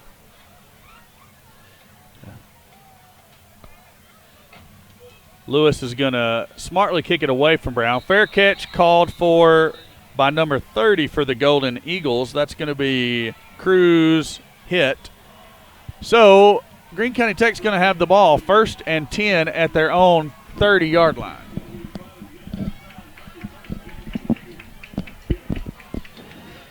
Well, defensively, we've been doing a good job. And I know you guys are probably sick of hearing it, but we've been doing a good job getting there. We just got to finish up, wrap up when we get there. You'd like to see another good stop by the Eagles defense here. Maybe keep the Golden Eagles down here where they're going to have to punt it away and get another chance to score for the offense. Gibbs going to be to Brown again. He's looking for some running room around the outside, and Tristan Milligan's going to come up and make the stop. For no gain. Yeah, no gain. Actually, the down marker moves back behind the stick a little bit, so they're going to call it a loss down on the field. He was just ahead of the 30-yard line. Now you see he's just behind the 30-yard line as the spot of the ball. That's that pistol formation. Maybe we figured something out with that. So 2nd down and a long 10 for the Golden Eagles. They're going to go back to their traditional spread formation. There's that jet motion. It's going to be a quarterback run back across the motion. Colton Bolin comes up with the initial hit. Also, we're going to have Tyler Chance in cleaning up that tackle. Not before a gain of about 5 yards. So it should bring up 3rd down and 7 for the Golden Eagles. 6-7. They're not exactly on the yard lines over there, so 3rd down and a long 6 is what we'll call it. Clock's now ticking down up under 8 minutes. There was motion there. I saw that Brown moved a little. Oh, there's an interception by number 20. And that is Todd Gibson with the interception. He is tackled way out of bounds over there. He's beyond the white when he's brought down. Now there's pushing. Another flag over there. And another flag. There's flags all over the field. And now the benches are being cleared. And now there's Greene County Tech players all over the field. You don't like seeing this at all. You expect to see potentially multiple ejections here on this. I see a Greene County Tech player with his helmet off. It all started with a very, very late tackle. I mean, I'm talking about Gibson was out of bounds 3 yards plus, and then he was slung down, tackled. I couldn't see what happened across there after that, but flags started coming in from everywhere. Officials are going to huddle to discuss exactly what they're going to do, but, hey, give Gibson credit for being in the right spot and making a great catch. You know, when he seen Brown, he found Brown sweeping out to the edge of the play there, and he just got on his hip and ran with him. Did a great job just tracking, and when he seen the ball come up, he just jumped up and took it out of the air from him. So great job by Gibson. Let's see what all is fixing to happen here. We got – they called something against us. Oh, offsetting. Offsetting personal fouls is what they're going to call it. And I haven't seen them signal for any ejections, so that's a good sign. Yeah. Probably the best call there. You know, the play goes to the opposing sideline. Who knows what was actually said, because even the official wouldn't have been in the area of what initiated all of that. So offsetting personal foul penalties. The referees continue to huddle up and discuss. I really don't know what they're talking about now. It's going to be Eagle ball, 1st and 10. The marker is at the Golden Eagle 25-yard line. That is 3 outstanding plays by Todd Gibson, at least 3 outstanding plays by Todd Gibson. That man's having a heck of a game. Kudos to him. Still a little bit of discussion amongst the officials. I believe we're trying to get a ball out there. Okay, yeah, here we go. We finally got a Vilonia football out.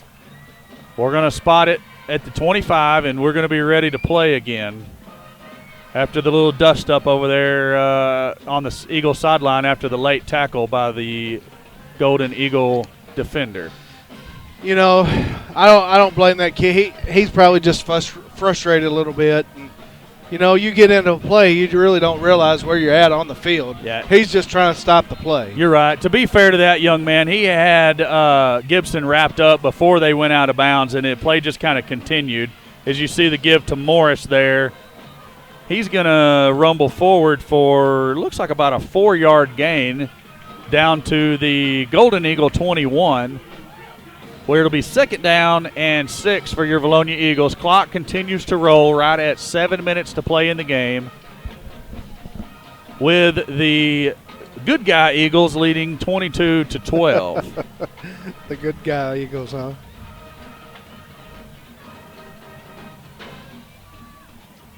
Rocha and Morris will be the backs. Kuntz and Wertz the receivers. It's going to be a little he looked to throw, and then he's going to pull down. Stay in bounds. That's another late hit. Official's not even reaching for his flag, but Britton's 5 yards out of bounds this time when he gets shoved down. That looked like a little run option pass option. Yeah. I would agree. It looks like he was looking for Kuntz there. And, initially he sticks it in Roach's belly, pulls it, and then he's looking at Kuntz. Kuntz was not open, so wisely pulls it down and runs to the right side. Only bad thing that happened out of that play was we got out of bounds. That is correct. First down and goal just inside the 10-yard line. Give us to Rocha straight ahead. He's going to have a yard, maybe 2 on the run. Give him 2 yards on that run. Ball's going to be just inside the Golden Eagle 8-yard line. Second and goal for your Eagles. Clock continues to run at 6 minutes and 10 seconds left to play. Eagles looking to the sideline for the play call. Coach is in no hurry to get it in. We are in definite clock management here. Want to go ahead and punch this in and get another score, but certainly don't want to snap the ball too early in the game, in the play clock. Britton keeps. He's going to be stacked up. Right, ball's going to look like it's going to be spotted at the 5-yard line. And we're going to have a timeout called by the Golden Eagles. So timeout with 5 minutes and 44 seconds left to play in the game. Your Vilonia Eagles leading by the score 22-12, Allen. I really, really do like what I've seen out of our Eagles squad here in the second half. Much better composed offensively here in the second half. Kind of flipping the script. I hadn't really looked at the stats here to see how many number of plays we've had, but we've now had more offensive plays than what they've had. Total plays, 49 plays to their 47 plays. So obviously we've had the ball control, which we talked about, Drake and I talked about at halftime, is some of our keys that we had to do was control the ball here in the second half, and we've certainly done that. So the Eagles coming back out on the field. We've got a 3rd and goal from the 5. Rocha and Morris are your backs. Looks like Wirtz to the top side of your screen and Kuntz to the bottom as the receivers. Britton's going to keep, and he's going to be in. Touchdown, V-Town. He just did a nasty little sidestep there. And Britton with a little dipsy-do there going around the defender. Scampering in for the 5-yard run and the touchdown. It's going to bring the score to 28 to 12, pardon me, 28-12. Your Eagles lead with the ensuing. Looks like we're lining up for the point after here.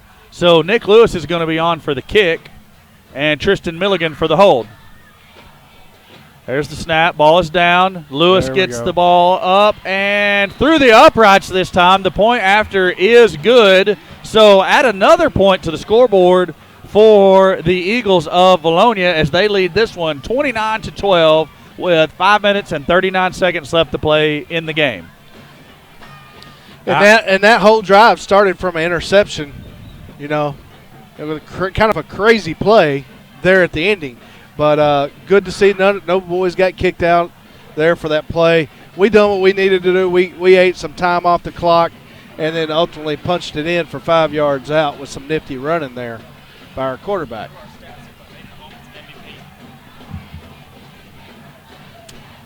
So your Eagles are going to be set to kick it away here. We're going to have 16 and 34 back deep for the Golden Eagles. Get those young men's names, Justin Craig and Destin Young. Of course, you have the man who's everywhere over here at the next line of return men for the Golden Eagles. That's 21, Kobe Brown. And who was the other? Number 15 also back deep. That's Luis De La Garza. You think Greene County Tech, you see Brown is now the up man, and he's switching over right here. And he's at the 25, so surely we're not going to kick it to him. I think we are. No, it's going to be short enough that the ball's on the ground. It's going to be a scrum. We're thinking Greene County Tech's down at the bottom of that with the ball. Some pushing and shoving as they come up out of the pile. There's the flags. So I didn't see a Vilonia Eagle retaliate. Initial shove came from one of the Greene County Tech players, but we'll sort it out and see who the personal foul calls or I'm assuming personal foul call coming. Unsportsmanlike. We'll see who that's going to be called on momentarily. Number 4 shaking up for the Vilonia Eagles. That is Logan Wilson. Personal foul on Greene County Tech. Personal foul on Vilonia. Offsetting penalties, and the officials took the easy way out on that one, did. Alan. I definitely saw the shove from the Greene County Tech player. Didn't see any retaliation unless it came verbally. Or at the bottom of the pile. Also a possibility.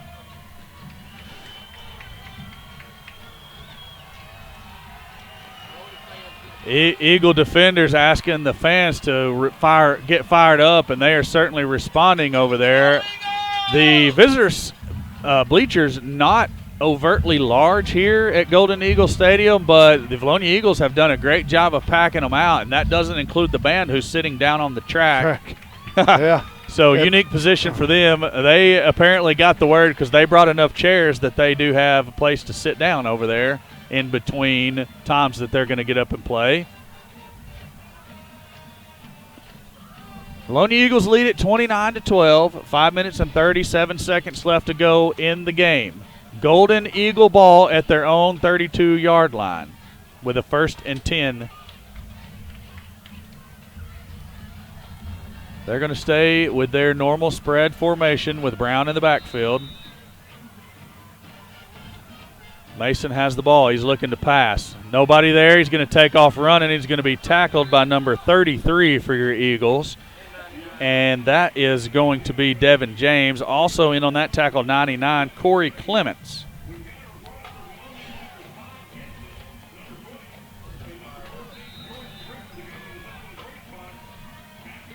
Good job by the Eagle defenders covering up his first and second options there. And the quarterback starting to scramble. Therefore, the defensive end there was able to release from his block and clean it up. Gain of 1 on the play. The Golden Eagles come back to the line.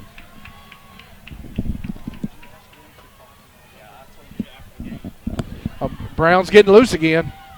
He's got his legs back up under him. He does have his legs. And Allen, he got hit pretty hard there a couple of times and just refused to go down. Refused to lose. Ultimately tackled by number 53 for the Eagles, Tyler Chance, but not before a big gain of, when you get it, let me see, because the chains have already moved. 16 yards. 16 yards on the carry by Mr. Brown of the Golden Eagles. Clock continues to roll at 4:34. Got number 8 checking into the game at the safety position. That's Kyle Vines. Run right back at this jet sweep. Well, back up the middle. And it's Brown. Guess who? Eagles giving chase. Can they? Yep. Kyle Vines, number 8 for the Eagles there for the tackle. Also number 1, Tristan Milligan. And you see number 52, Trenton Hetherington, helping Kobe Brown up off the turf after the tackle. He's going to take a break. He's holding his arm down to his side. Looks like he may be a little dinged up on the play. Coaches are going to check on him, but that young man has had a whale of a game for the Golden Eagles. 27th rush. So the back is going to look. It looks like it's going to be number 36, Xavier McBroom. Eli Mason's going to keep himself on the quarterback sweep. He's not very happy about the lack of protection there. Number 9, Drew Kilo on the tackle for the Vilonia Eagles. Clock continues to roll. 3 minutes and 46 seconds left to play in the game. This is a 7-yard loss. Excellent defensive play by that young man. Looks like we got a new safety out there. That's Bolin back in the game at safety position. Mitchell's in over at the far corner. Zeke Bell at the near corner. Looks like we're going to have number 20, Todd Gibson, check back into the game. And Bolin and no, it's Gibson again up on the tackle there after a minimal gain, if any, for the Golden Eagles.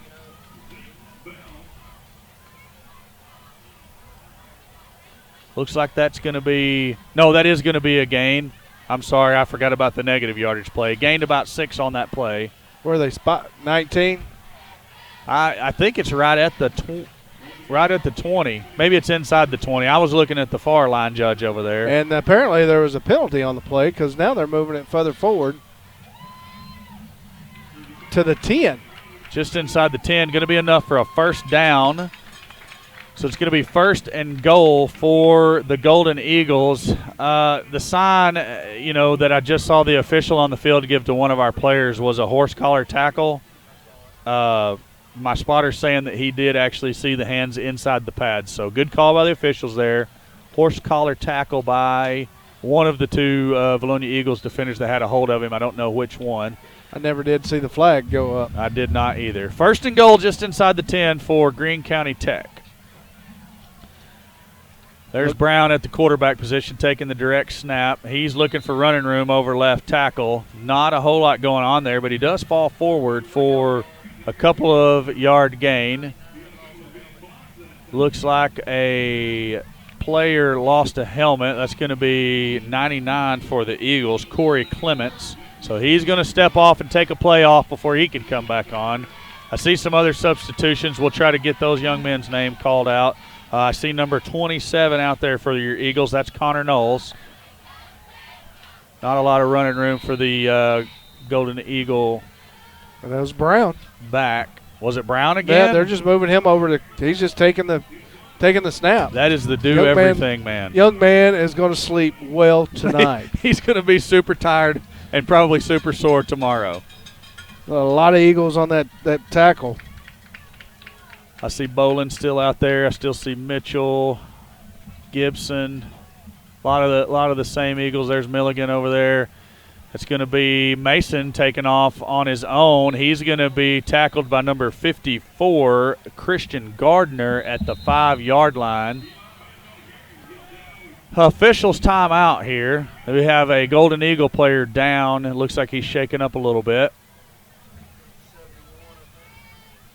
We believe that's number 71 who's down. I think it might be a cramp. Looks like the trainer is stretching out one of the legs there. We hope that's all it is for that young man. It's going to bring up a 4th down and goal from the 5.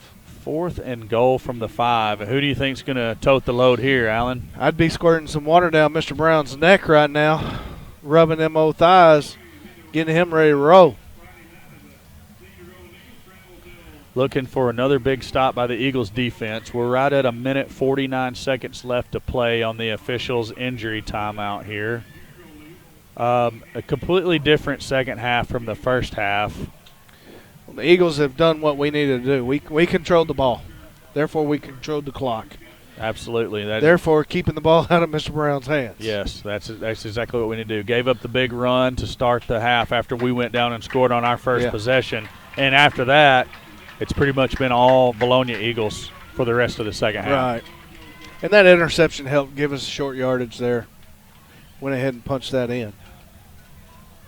So they have that young man up off the turf. He walks off under his own power there. Coaches surrounding him. First game, a lot of plays. Yep. See how many plays they ran tonight. We're fairly comfortable up here where we're at, but it's a lot hotter down there on the field. And guess who? Okay, we're going to have Brown lined up in the direct snap with 2 backs to his right. They're going to run out there and lead. There is Mitchell out there going to try to stop him, but he scoots in. You put Brown with 2 lead blockers like that, that's tough to stop. There's a Vilonia Eagle down. That's going to be Colton Bolin shooken up on the play. He's going to be helped up by some of his buddies. Looks like he's holding on to his ankle. Not sure if he got blocked low or if he just twisted it, but either way, he looks like he's. I would have liked to seen Mitchell come up and attack those blockers. You come up and take them 2 out, you split them, and that allows your buddies, your help defense come make the play. Mitchell looked like to me he was sitting back trying to keep outside contain. Yeah. And I'm sure he's been coached to not give up that outside containment since he's out there on an island by himself. But yeah, you'd like to see what happens if he's able to come up and split those blockers. Ball is fumbled. I thought Brown was going to be in for the conversion, but then you see Eagles diving for the ball. Vilonia Eagles diving for the ball. And no signal yet. None at all. No good. Conversion is no good. So Apparently Brown fumbled before he got across the goal line. And with us saying the conversion's no good, the Vilonia Eagles apparently recovered. So conversion's no good. Brings the score to 29-18 with a minute and 35 seconds left to play in the game.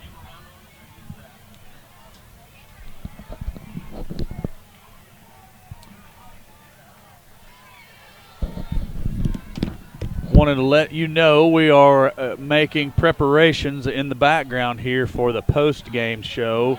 Drake has a good bit of information prepared to share with you there during that. Also, we are efforting getting a couple of Vilonia Eagle players of the game up here. I'm not sure exactly who we've chosen just yet. I'm not going to steal Drake's thunder on that. I'll let him announce to you who the players of the game are when he comes on for the post-game show. But we will have interviews with the players as soon as we can get them up here. So we're onside kick recovery away from putting this game away. That and a couple of kneel downs. I don't know how many timeouts the Golden Eagles have left. Big hit by Greene County Tech as we were trying to cover that. Good job. And number 18 comes up with the recovery. That's actually going to be number 10. That's Cody Simpson on the recovery.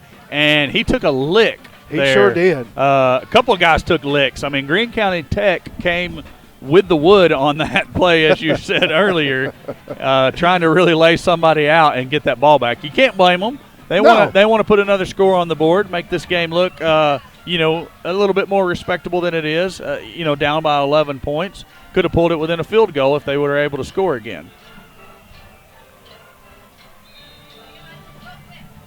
So here we go. Hopefully we're going to see how many timeouts does Greene County Tech I'm not have? sure. We don't have the victory formation out yet. Give's going to be to, I believe that's Duff.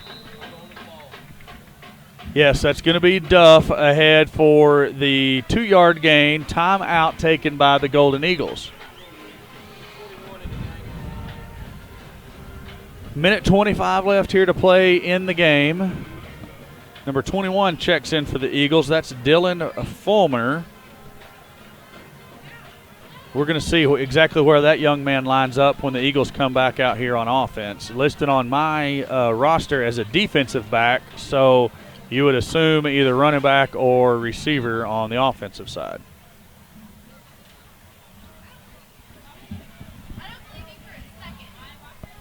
And, Alan, what's Greene County Tech talking about during their timeout here? What are they wanting to try to accomplish? Strip the ball. Strip the ball. We've got to have the ball back. We're going to try. They should try to be trying to disrupt the center quarterback exchange first of all, and then if they're not successful at that, strip the ball from the running backs. So the key for Vilonia is going to be ball security. Okay, 21 does check in as a wideout. Dylan Fulmer to the top side of your screen. 18 checks in as a wideout to the near side. That's Trey Alt. The give is going to be to Rocha, and he's got a little bit of running room. He's going to rumble ahead for a pickup of about 10 yards, maybe 11 yards. It's going to be tackled by, I'm not so sure. It was 21's on the field. He made the tackle. I thought I saw him over there. I want to make sure he was on the field before I called his name out again. Kobe Brown just all over everywhere for the Golden Eagles tonight. Can't say enough good things about that young man. Excellent run by Rocha. 12-yard pickup.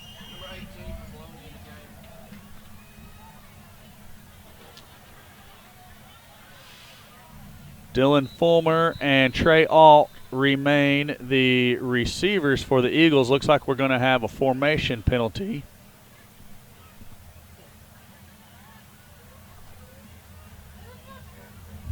A kid just stepped off the field. And his jersey was not pulled down over the back of his pad in the back. Okay. There, that pad that covers the small of your back. So not an actual penalty, but he's going to step off. That's going to bring number 22, Luke Berry, into the game at the receiver position. Give is to Rocha straight ahead, and he is 2 hands on the football, Allen. Very, very good. Tackled by number 8 for the Golden Eagles, Fisher Woods.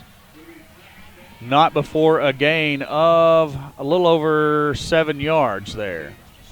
So 2nd down and 3. Clock continues to roll right at 33 seconds to play in the game. Looks like Eagles are going to let the play clock go down. It's at 12 seconds now. I would be willing to bet that we snap it around 5 seconds or less. And we are going to assume the victory formation. Britton has it. He backs up. He takes a knee, and that is going to do it, folks. That is going to be a win for your Vilonia Eagles in the first game. Hold on. Greene County Tech had one more timeout at least left in that hip pocket. And Coach Don Simmons says, not so fast, my friend. You're going to have to snap it one more time. So 14 seconds on the clock. All of us premature in our celebration. We're going to see at least one more snap. You can't take it home with you. You can't, yeah, that's right.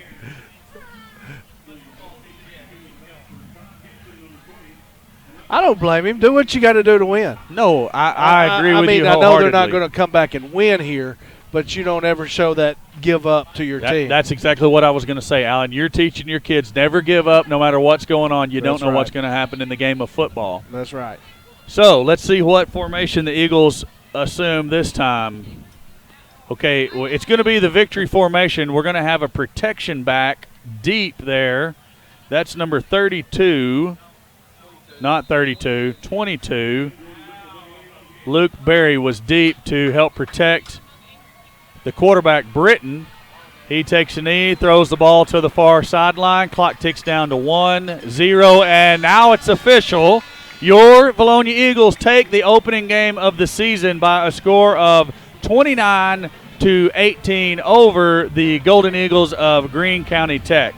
As I mentioned a moment ago, we are going to step away momentarily and let Drake Toll get set up for the post-game show. I may sneak in for a little bit of that to hear what the guys have to say.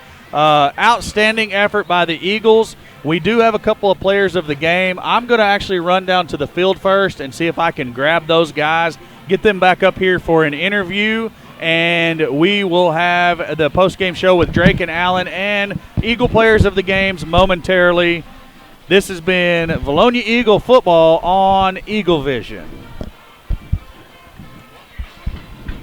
All right. We've hit the post-game show. This is Drake Toll live with you on the post-game show here with Alan Wade. It's a big game for the Eagles. Now, guys, please do not go anywhere. We have our post-game show coming up here real quick. We're going to have Jordan Britton, the quarterback of your Eagles, and Todd Gibson actually join us here in the booth. Alan, you still with me over here? Yeah, I'm here. I'm just trying to get these huddle stats finished up here. Of course. All right, we're going to turn over. See if we can turn our camera over here real quick. All right, zoomed in a ton now. Look at that chest. Wow. Yeah, I've been working out, but no, that's you. That is me. All right, here we go. We'll see. Is that about all we can zoom out? All right, we may have to lift it up a little bit. I'm a tall guy. All right, Alan, we saw a big win for the Eagles here in the opener. What was the final? 29-18. And your score prediction kind of the closest out of the both of us. Yeah, what was it? 31-6. You had 31-7. You had 31-7. I had 41-14. 41. Alan, you can't trust our offense that much quite yet. It's the first game of the season. Come on now, it was first game of the season last year too. So you know what expect good things. Yeah, expect good things. You have to. Now for the Eagles in the second half, holy cow. Go from 6 points to 29 points on the game. Absolutely outstanding performance. We're going to move this up here just a little bit. Outstanding performance there from Jordan Britton in the second half. Give me some stats on Jordan here in the second half. Let me find Mr. Jordan right here. Wow. I tell you what, I will say that before you get into that, Greene County Tech, the fans down here were so nice. All game long, they were screaming, "Go Eagles!" I mean, they were right there for us. They were supporting us all the way. They really. I mean, I didn't know that many people were passionate about Eagle football. Vilonia fans and Greene County Tech fans together. I mean, it was a good night. And I'll tell you what, the Vilonia fans, they packed that place out over there. The student section was rocking all night long. The cheerleaders are the best that I've seen them in years. It was a good night for Eagle football. And there's the band. They got their lawn chairs set up. They look pretty good too tonight. They did. And I looked over there a couple of times, and the student section jumping up and down. Yeah. great atmosphere of football. Haven't seen that much passion in a while, have we, around here? That's right. That's all right. This was a great atmosphere. You know, as I mentioned, back here on the north side, they've got a little hill. And yes, they do. The fans had that packed out. Just a great atmosphere here. Oh, yeah, it was. Yeah, it was. Now we'll get back to Jordan Britton here in the second half. The first half, Jordan went 1 for 4, really 2 for 4. He had that interception in there. Right. But then in the second half, he burst out running the football. He did. He was on 16 fire. carries for 109 yards. Holy cow. He scored a touchdown. We'll have him up in the booth with us here in a second and talk to him. Give me some more stats on him. And Cody Mitchell, you know, his stats right in here are not true. Because because, you know, I missed that 47 or the 74-yard run. I'm going to have to go back in there and fix that. So I won't even tell you his stats for the night. But he ended up with plus 70 yards. Yeah. So Duff a good night. Isaiah Roca over 90 yards, right? 118 yards is 118 yards. He finished with 9.8 yards a carry. He never got a touchdown either. He didn't punch it in, did he? No, but good hard running, and that's what we needed. We talked about that at halftime. Yeah. Ball control offense. Keep the ball away out of Brown and Greene County Tech's hand, and that's exactly what we come out and executed in the second half. Ball control football. And you look, the Eagles most certainly have 300-plus yards rushing when you put the stats in total tonight. Yeah. And that's a good night considering in the first half we probably barely had over 100, if that. Right. I'm interested to see the ending totals for Mr. Brown. Very impressive. Oh, yeah. We ended up with 53 plays, Greene County Tech 56. Total yards 313. Now that's minus the 74. Right. So we're bumping right around 400 yards play. Greene County Tech 366 yards. Neither one of us really lit it up in the passing game. Right. 21 yards apiece. And you know that's not our character. No, we got to stay in character if we're going to be successful. Right. That's right. We can't do things out of character.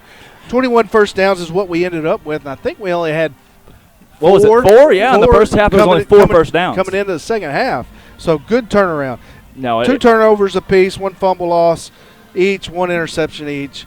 So, boy, and that interception, I want to stop you there and talk about Todd Gibson.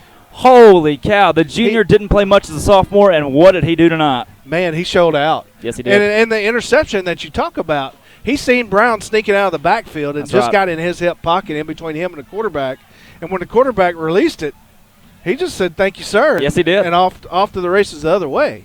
So, good job. It was a great play. And Greene County Tech utilized that screen pass all night. They tried to get that short game in there, and Gibson saw it. It had been late in the game. He's an experienced, smart football player. He picked that ball off. Wanted to take it to the house, but there was a little scrap there on the Eagle sideline. Had a bit of a fight go on. There was. But, you know, you want to see a little bit of that chippiness. Yes, you do. You do. And we talked about in the game, you know, that player – right in the middle of that play, probably not even recognizing where he was at on the field when he made that tackle. Yeah. So probably an honest mistake by that young man. Yeah. And you look at what I'd like to take a minute to look at Jordan Britton as far as his emotions. Now, I'll be honest with you, I played football with him in Pee Wee. He's always been a guy that he'd get real tough, real mean, real mad in games. But tonight, he stayed poised. The first half was a little off. In the second half, even when there were fights going on the field and a lot of stuff going on, he stayed poised, and he did his job. And that's what you need out of your quarterback. Keep everybody calm. Keep everybody focused. Keep your eye on the dream there. That's right. Now, player of the game for Greene County Tech, obviously their band. They did a great job tonight.